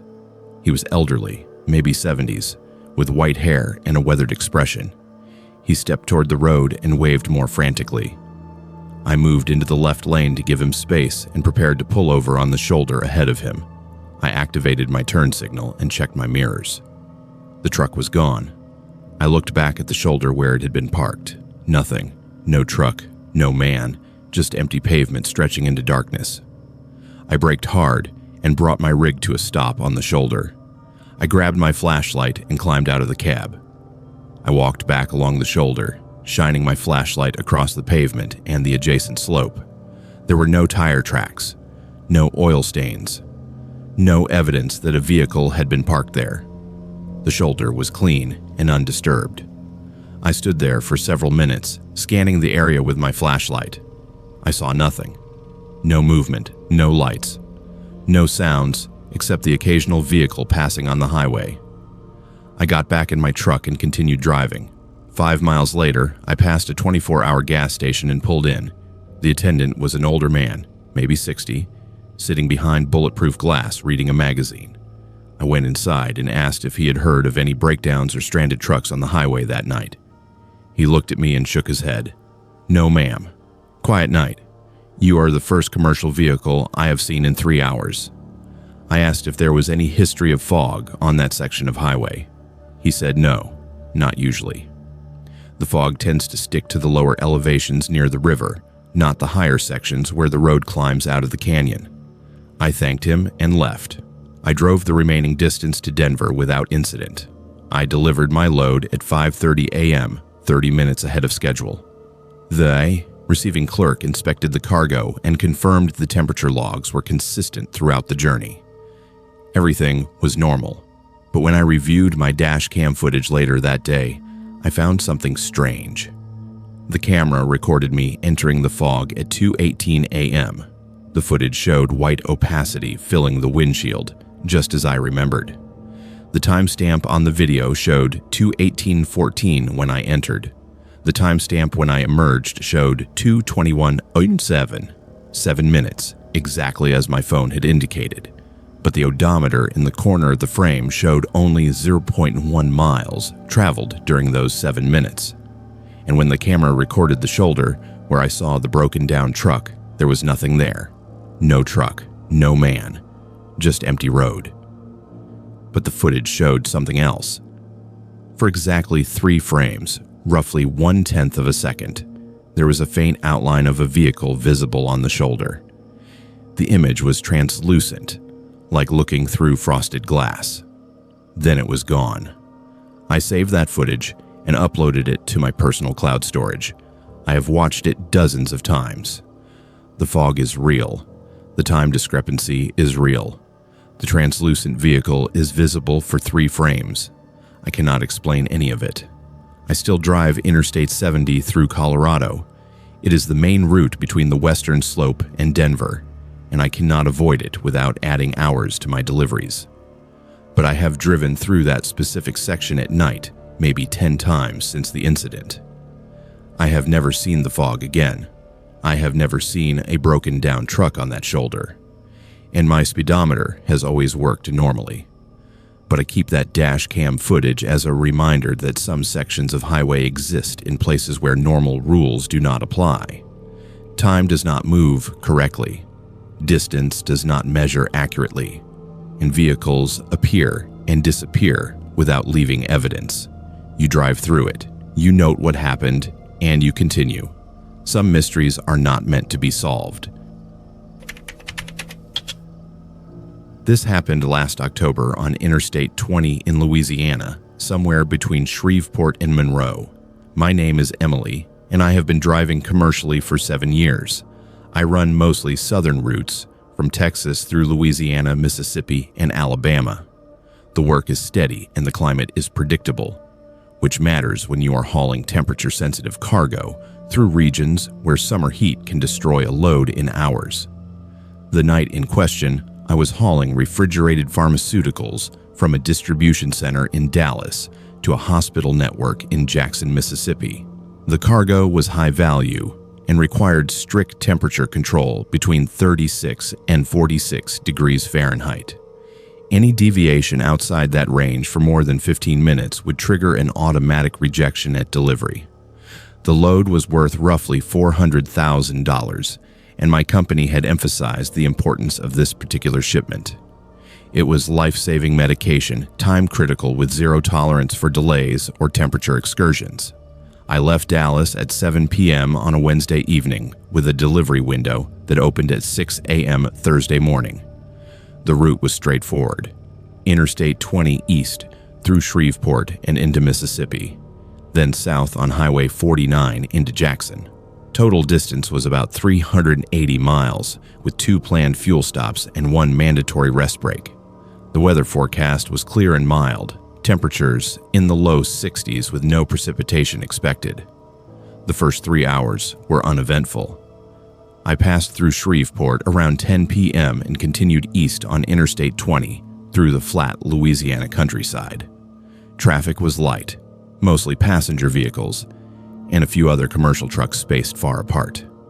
The highway was straight and well maintained, with minimal congestion even during peak hours. Around 1 a.m., I was about 40 miles east of Shreveport, traveling through a section of highway that cuts through dense pine forest. The landscape was dark and featureless, with thick tree cover on both sides blocking any view beyond the immediate roadside. I had not passed another vehicle in 15 minutes. That is when I saw the person in the reflective vest.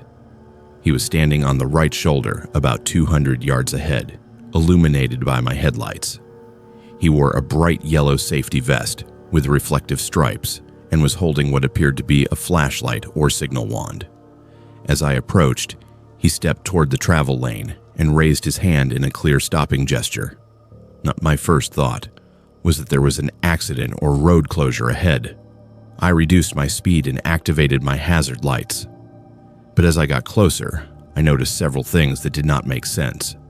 There was no vehicle parked nearby, no accident scene, no emergency lights, no traffic cones or warning signs. The person was alone on the shoulder, with no visible explanation for why he was there. I slowed to about 30 miles per hour and moved into the left lane to pass him. He stepped further into the road and waved, both arms signaling more urgently for me to stop. I could see his face now in my headlights. Male, maybe 40s, with a heavy beard and dark clothing under the reflective vest. I did not stop. Something felt wrong. Legitimate inspections and traffic control happen at designated checkpoints with proper signage, multiple personnel, and marked vehicles. A single person standing on a dark highway, shoulder at 1 a.m. with no equipment or support, does not conduct official business. I accelerated past him and checked my mirrors. He was still standing on the shoulder, watching my truck. No reaction, no attempt to chase or flag down other vehicles. He just stood there. I continued for another 2 miles, checking my mirrors regularly. No headlights appeared behind me. No vehicles approached from ahead. The highway remained empty. Then I saw the second person. This one was also wearing a reflective vest, standing on the right shoulder, in almost the same position as the first. Same gestures, same lack of surrounding equipment or vehicles. I did not slow down. I stayed in the left lane and maintained my speed at 65 miles per hour. As I passed the second person, I saw something that made my hands tighten on the wheel. His vest looked wrong. The lettering was blurry and inconsistent, like a cheap copy or a homemade version. Real Department of Transportation vests have clear, standardized markings. This one looked improvised. I grabbed my CB radio and keyed the microphone. This is an eastbound reefer on I-20 near mile marker 87. I just passed 2 people in reflective vests trying to flag me down. No vehicles, no equipment, no official markings. Anyone else see this? Static. No response. I tried again on channel 9, the emergency channel. Still nothing. Either nobody was listening or I was the only commercial vehicle on this stretch of highway. I reached for my phone to call 911. Before I could unlock the screen, I saw them. 2 more people positioned on both sides of the highway, one on the right shoulder, one on the left median, both wearing reflective vests, both signaling for me to stop. They were positioned in a way that made it impossible to pass without driving between them. I did not slow down. I kept my speed steady and drove straight between them, close enough that I could see their faces in my headlights. Both were male, both had the same blurry vest lettering, and both were staring directly at my cab as I passed. I checked my mirrors. All 4 people were now standing on the highway behind me, forming a line across both lanes. None of them were moving. They just stood there, watching my truck disappear into the darkness. I called 911. The dispatcher answered immediately. I gave her my location and described what I had seen. She asked if I felt threatened or in immediate danger. I said no, but the situation was suspicious and needed investigation. She said she would dispatch a unit to check the area and asked me to continue to the nearest safe location. I drove for another 10 miles before pulling into a truck stop just outside Monroe. The facility was well lit and busy, with at least 20 other trucks parked in the lot. I backed into a space near the main building and stayed in my cab with the doors locked. A Louisiana State Police trooper arrived 30 minutes later. I gave him a detailed statement. The 4 people in reflective vests, the lack of equipment or vehicles, the blurry lettering on their vests, the way they positioned themselves to block the highway. The trooper asked if I had stopped or interacted with any of them. I said no. He asked if they attempted to pursue me or force me off the road. I said no. He asked if I had dash cam footage. I did. I showed him the video on my phone. The footage showed exactly what I described. 4 people in reflective vests, positioned at intervals along the highway, signaling for me to stop. The trooper watched the video twice, then asked me to send him a copy. He said he would investigate and follow up with me within 24 hours. The follow-up call came the next afternoon. The trooper said they had found evidence of activity at that location: tire tracks on the shoulder, footprints in the soft dirt near the tree line, cigarette butts and empty water bottles discarded in the grass. But no people, no vehicles, no equipment. He told me they believed it was an attempted hijacking. The method is called a fake checkpoint or false authority stop. Criminals dress in reflective vests and pose as DOT inspectors or law enforcement flagging down trucks on remote highways. When the driver stops, accomplices emerge from the woods or from a hidden vehicle and overwhelm the driver. The truck and cargo are stolen, and the driver is often injured or killed. The trooper said they had received 4 similar reports over the past 6 months, all on the same stretch of Interstate 20 between Shreveport and Monroe. 3 of those incidents involved drivers who stopped. 2 were assaulted and their trucks were stolen. 1 driver escaped by locking himself in the sleeper cab and calling 911. His truck was recovered, but the cargo was gone. He said my decision not to stop likely prevented a 5th incident. The criminals rely on drivers' instinct to cooperate with apparent authority figures. Most people see a reflective vest and assume it represents legitimate authority. They stop without questioning it. The trooper asked if I would be willing to testify if they made arrests. I said yes. He thanked me for the report and the dash cam footage. He said the evidence would help them build a case. 3 weeks later, I received another call.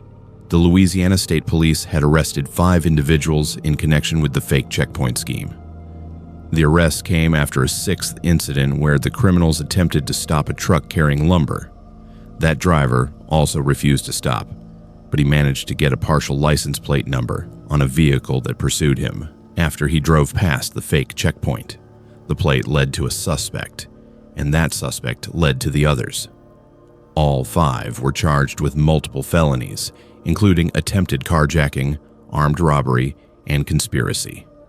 The investigation revealed they had successfully stolen 6 trucks over 18 months, generating over $2 million in losses for trucking companies and cargo owners. My dash cam footage was used as evidence in the prosecution. The case went to trial, and all 5 suspects were convicted. The sentences ranged from 15 to 25 years in prison. I still drive Interstate 20 through Louisiana. It is the main corridor between Texas and Mississippi, and I cannot avoid it without adding significant time and mileage to my routes. But I drive that section differently now. I am more alert to people on the shoulder. I question anyone in a reflective vest who is not near an official checkpoint or accident scene, and I never stop on a dark highway for someone signaling me, no matter how official they look. Real DOT inspections happen at way stations and designated inspection facilities. Real law enforcement officers use marked vehicles with emergency lights and radios. Real traffic control happens with proper signage, multiple personnel, and advance warning. If you see a single person on a dark highway shoulder wearing a vest and waving you down, keep driving. Call 911 and report it. Let professionals investigate. Your instinct to help or cooperate is a survival mechanism, but criminals understand that instinct and exploit it. A reflective vest is not authority. A hand gesture is not a lawful command, and a dark highway is not a place to assume good intentions. Trust your training, follow established protocols, and never stop unless you can verify the legitimacy of the situation. Your life and your cargo depend on it. This happened in October of last year on Interstate 84 through southern Idaho. My name is Isabella, and I have been driving commercially for 9 years. I run mostly western routes between the Pacific Northwest and the Mountain States, hauling everything from produce to manufactured goods. The work keeps me on the road 4 or 5 nights a week, and I have developed routines that help me stay alert and safe during long overnight drives. One of those routines is monitoring CB radio traffic. I keep my radio tuned to channel 19 continuously while driving. Most of the time, it is quiet or filled with brief exchanges between drivers discussing traffic conditions, weather, or fuel prices. But occasionally, the chatter provides useful information about accidents, road closures, or law enforcement activity. It is a tool that has saved me time and trouble on multiple occasions. The night in question, I was hauling a load of packaged foods from Boise to Salt Lake City. The cargo was dry goods, nothing temperature sensitive, with a relaxed delivery window that gave me flexibility on timing. I left Boise at 9 p.m. and planned to drive straight through, arriving in Salt Lake City around 2 a.m. The route was familiar and straightforward. Interstate 84 southeast through Twin Falls, then continuing into Utah. The weather was clear and calm, temperatures in the low 50s with no wind. Traffic was light, mostly passenger vehicles, with a few other commercial trucks scattered along the route. I passed through Twin Falls around 11 p.m. and continued southeast toward the Utah border. Around 11:30 p.m., the CB traffic picked up. Two voices appeared on Channel 19. Male, engaged in what sounded like a routine conversation about road conditions. I listened passively while focusing on the highway. The exchange was unremarkable at first. One driver mentioned construction near the Utah line. The other confirmed he had seen the same thing an hour earlier. Then the conversation shifted. The first voice said something about the next one and mentioned watching for a southbound vehicle. The second voice confirmed and asked about timing. The first voice said, soon, maybe 20 minutes. I did not think much of it initially. Drivers sometimes coordinate meetings at truck stops or share information about specific vehicles they are following. But then the first voice said something that got my attention. Southbound white Volvo, company logo on the door, trailer number ending in 47. I drive a white Volvo. My company logo is on both doors. My trailer number ends in 47. I checked my mirrors. No vehicles were visible behind me. I looked ahead. The highway was empty except for a single set of taillights about half a mile ahead. I reduced my speed slightly and moved into the right lane, trying to assess whether the conversation on the CB was actually about me. The second voice came through again. What exit? The first voice responded. 102. About 15 miles out. I looked. At my GPS, exit 102 was exactly 14 miles ahead. My route did not require me to exit there, but it was one of the larger interchanges with a truck stop and multiple fuel stations. The second voice continued. She is listening now. My heart rate accelerated. I had not transmitted anything on the CB. I had not made any sounds or movements that would indicate I was paying attention. But somehow they knew I was listening. I grabbed the microphone and keyed it. This is the southbound white Volvo.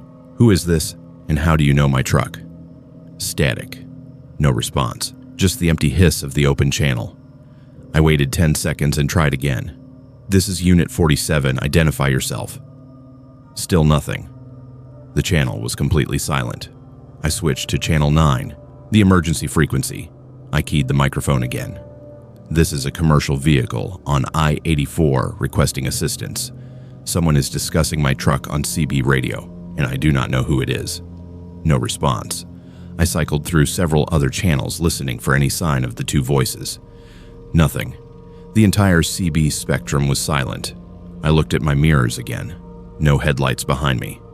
I checked the GPS, still alone on this section of highway, according to the tracking display. But the voices had known my truck details. They had known my location. They had known I was listening. I decided not to exit at 102.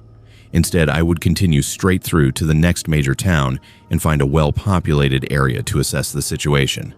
I accelerated back to 65 miles per hour and stayed in the right lane, watching my mirrors constantly. The voices returned. Same channel. Same two people, but this time they were not discussing my truck. They were discussing me. She changed her speed. Did you see that? Yeah, she knows. Does she know where we are? Not yet, but she will. I grabbed the microphone and shouted into it. Where are you? What do you want? Silence, then laughter. Both voices laughing simultaneously, the sound distorted and hollow through the CB speaker. Then they stopped abruptly, and the first voice came through clear and cold. "Exit 95, Isabella. See you there." They knew my name. My first name is not visible on my truck.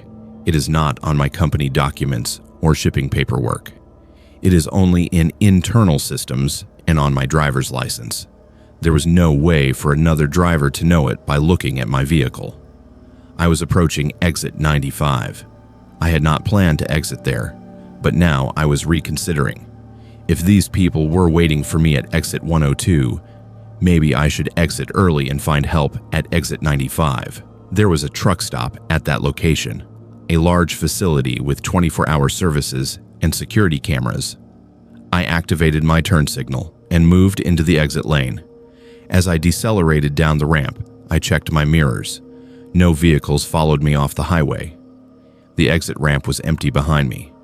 I turned right at the bottom of the ramp and followed the access road to the truck stop. The facility was brightly lit with multiple rows of parked trucks and several fuel islands. I pulled into the lot and headed toward the fuel area, which was positioned near the main building with good visibility. As I approached the fuel islands, I saw them. 3 trucks, arranged in a triangular formation around the diesel pumps. All 3 were white Volvos, identical to mine. Same model year, same body style, same general configuration. But they had different company logos and different trailer numbers. I stopped my truck about 50 yards from the fuel area and put it in neutral. I watched the 3 trucks carefully. No movement. No drivers visible in the cabs. No signs of activity. Then all 3 trucks turned on their headlights simultaneously. The beams cut through the darkness, aimed in different directions, but coordinated in timing. The effect was deliberate and unmistakable. They wanted me to see them. They wanted me to know they were there. I grabbed my phone and called 911. The dispatcher answered immediately. I explained the situation as quickly as I could. The voices on the CB, the knowledge of my name and truck details, the 3 identical trucks positioned at the fuel area, the coordinated headlight display. The dispatcher stayed on the line and asked me to describe my location within the truck stop. I gave her the specific row and position. She said a unit was en route and advised me to stay in my locked vehicle with the engine running. I waited. 5 minutes, 10 minutes. The 3 trucks remained motionless, headlights still on, no visible activity. Then I heard sirens approaching from the access road. 2 Idaho State Police vehicles entered the truck stop lot, emergency lights activated. They drove directly toward the fuel area where the 3 trucks were parked. I watched from my position as the officers exited their vehicles and approached the 3 Volvos. I could not hear what was said, but I saw the officers walk around the trucks, shining flashlights into the cabs and inspecting the exteriors. After several minutes, one of the officers walked back to his patrol car and spoke on the radio. Then he drove over to where I was parked. I rolled down my window. The officer was young, maybe early 30s, with a neutral expression that gave nothing away. He asked for my license and registration. I handed them over and explained everything again. The CB conversation, the knowledge of my personal details, the coordinated arrival of the 3 trucks. The officer listened without interrupting. When I finished, he said, "Ma'am, there is nobody in those trucks." I looked past him at the 3 Volvos. The headlights were still on. "What do you mean nobody's in them?" "All 3 cabs are empty. Doors are locked. No keys in the ignitions. No drivers anywhere in the vicinity. We checked the sleeper compartments in the surrounding area. Nobody." "Then how did they turn on their headlights at the same time?" The officer shook his head. "I do not know, but we are reviewing security footage now to see when those trucks arrived and whether anyone exited them." He returned my documents and said I was free to continue my trip or wait while they completed their investigation. I chose to wait. I parked in a different section of the lot, away from the fuel area, and stayed in my locked cab. 30 minutes later, the officer returned. He said the security footage showed all 3 trucks arriving at the truck stop between 9 p.m. and 10 p.m., roughly 90 minutes before I arrived. Each truck was driven by a single individual who parked, exited the vehicle, and walked into the main building. None of the 3 individuals ever came back out. The cameras showed them entering the building but not exiting through any visible door. The officers said they were treating it as a suspicious situation and had contacted the companies whose logos appeared on the trucks. None of the companies had any record of those vehicles. The VIN numbers on the trucks did not match any registrations in the system. He asked if I had recorded the CB conversations. I had not. My radio does not have recording capability.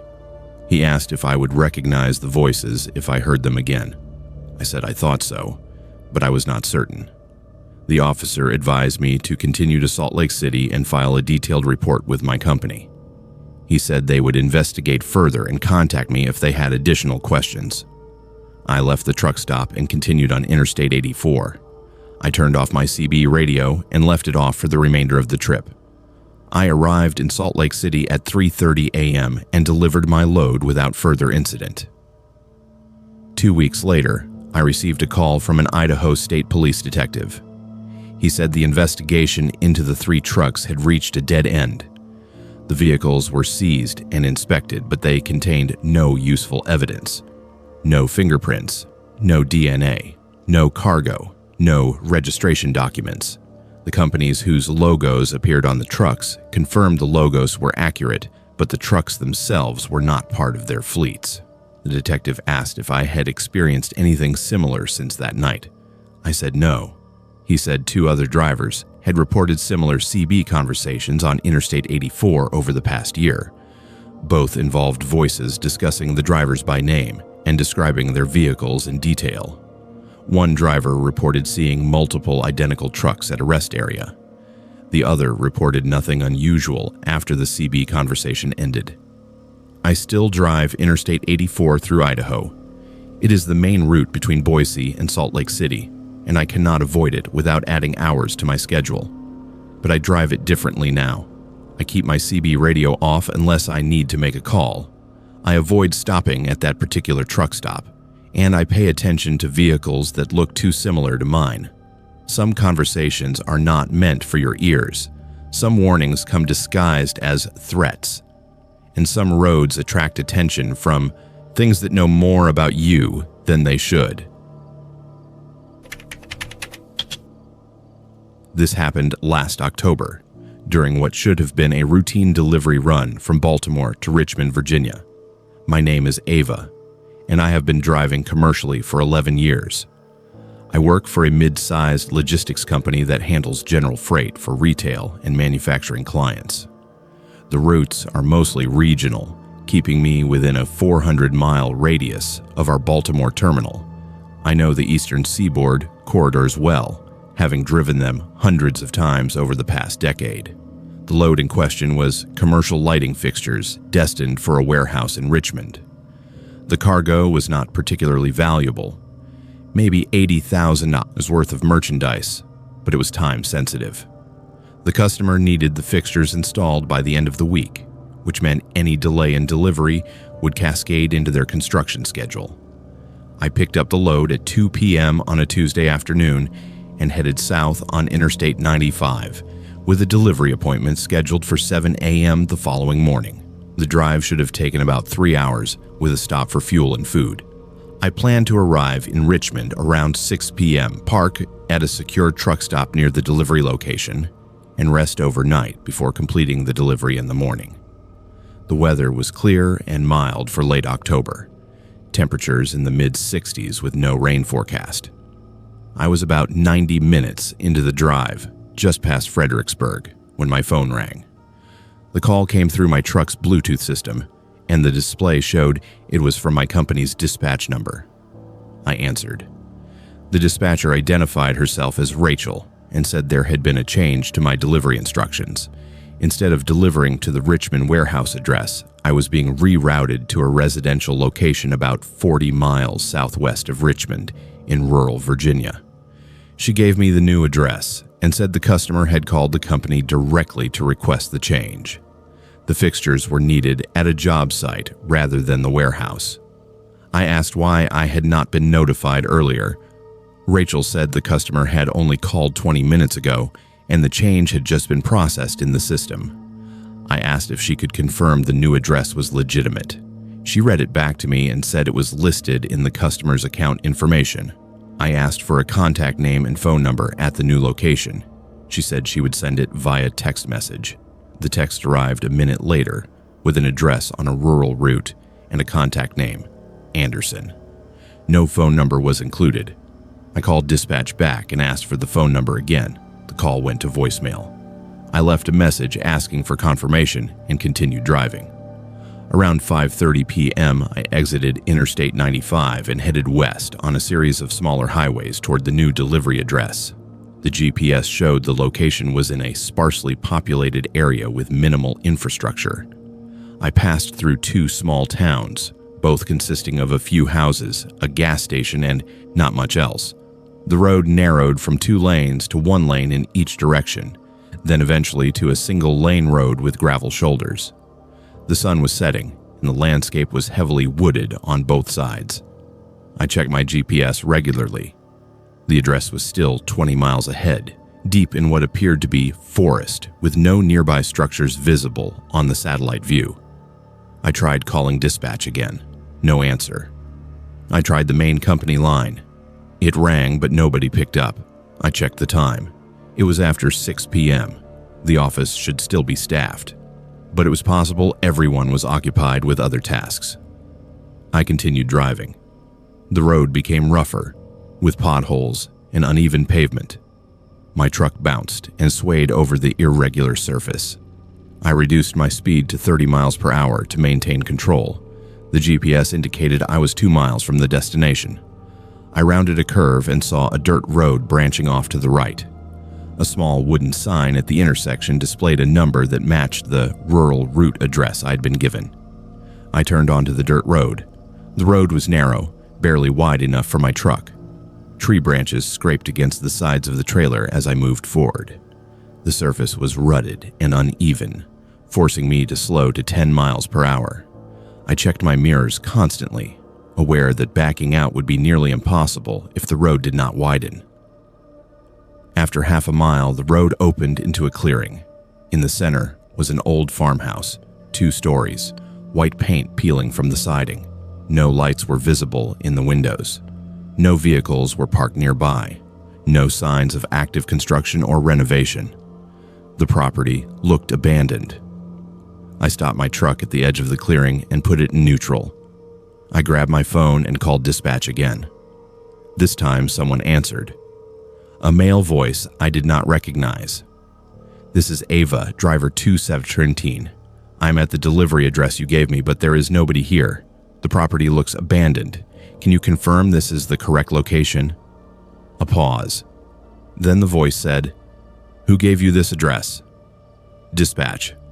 Rachel called me about 3 hours ago and said the delivery was being rerouted to this location.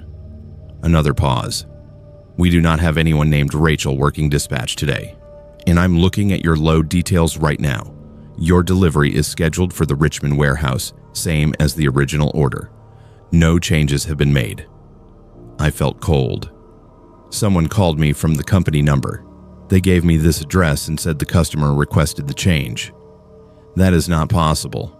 Our phone system does not allow outgoing calls to appear with spoofed caller ID unless someone compromised the network, and we have no record of any communication with the customer about a delivery change. I looked at the farmhouse. No movement, no lights, nothing. I need to get out of here, I said. This road is too narrow to turn around. I'm going to try backing out. Stay on the line, the dispatcher said. I'm contacting local authorities now. I shifted into reverse and checked my mirrors. The dirt road behind me was barely visible in the fading light. I activated my backup camera and started moving slowly backward, steering carefully to avoid running off the narrow path into the trees. That is when I saw the headlights. 2 vehicles pulled onto the dirt road behind me, blocking my exit. They were pickup trucks, dark-colored, with no visible markings or license plates. Both trucks stopped about 50 yards behind my trailer. engines idling, headlights pointed directly at me. I stopped backing up and shifted into neutral.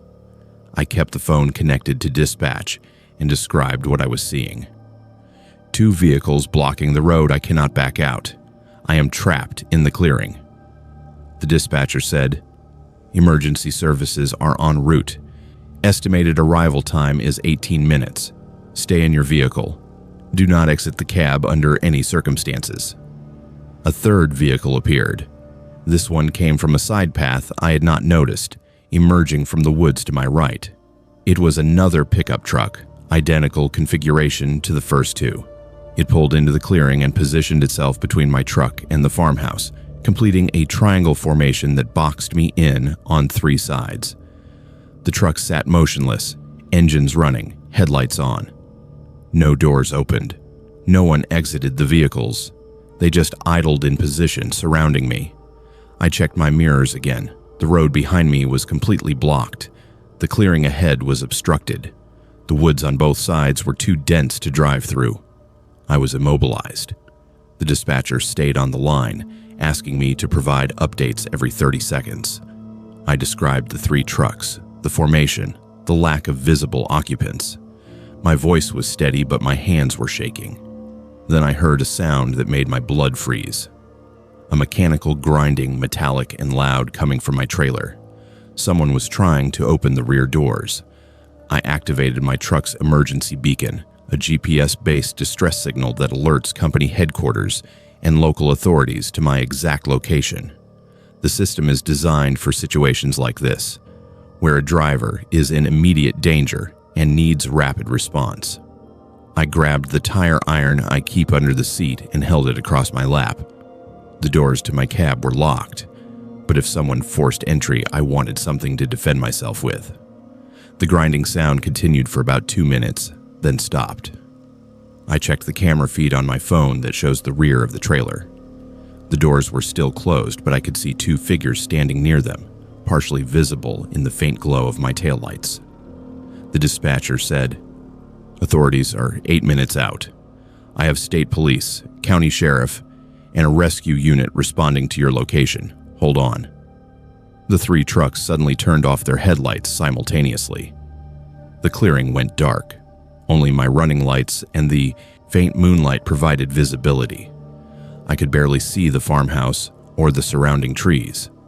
I heard footsteps, multiple people moving around my truck.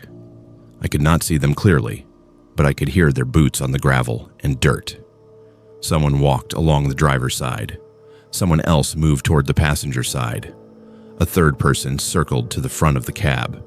I kept my eyes on the mirrors and the windshield, watching for any sign of forced entry. The doors held. The locks remained secure. The footsteps continued for several minutes, then faded into silence. The headlights returned. All 3 trucks lit up again, illuminating the clearing. Then they started moving. The 2 trucks blocking the road behind me backed up and disappeared down the dirt path. The truck to my right turned and followed them.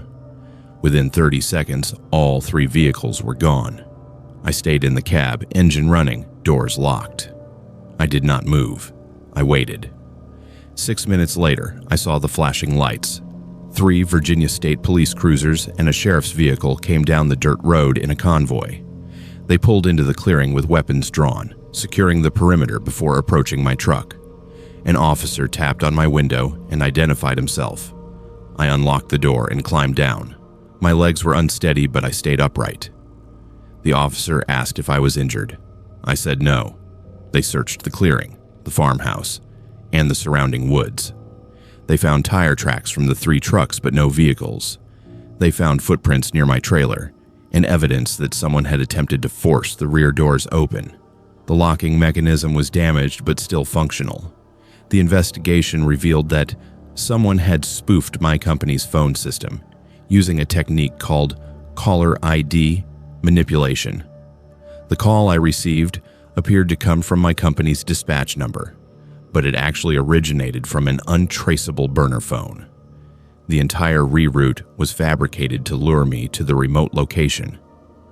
Police believe it was an organized cargo theft operation. Similar incidents had been reported in Virginia and Maryland over the previous year. 3 truck drivers had been ambushed using the same method. 2 lost their cargo. 1 was hospitalized after being assaulted. My company implemented a new verification protocol following the incident. All delivery changes must now be confirmed through 2 separate channels before a driver proceeds to a new location. Dispatch calls must be verified with a callback to the main office using a number the driver has stored independently, and drivers are instructed to refuse any reroute to a residential or rural address without visual confirmation of legitimate construction or business activity. I still drive regional routes, but I verify everything twice now. Delivery changes, caller ID, addresses. If something feels wrong, I stop and verify before proceeding. Because the difference between completing a delivery and becoming a victim is the decision to question instructions that do not make sense.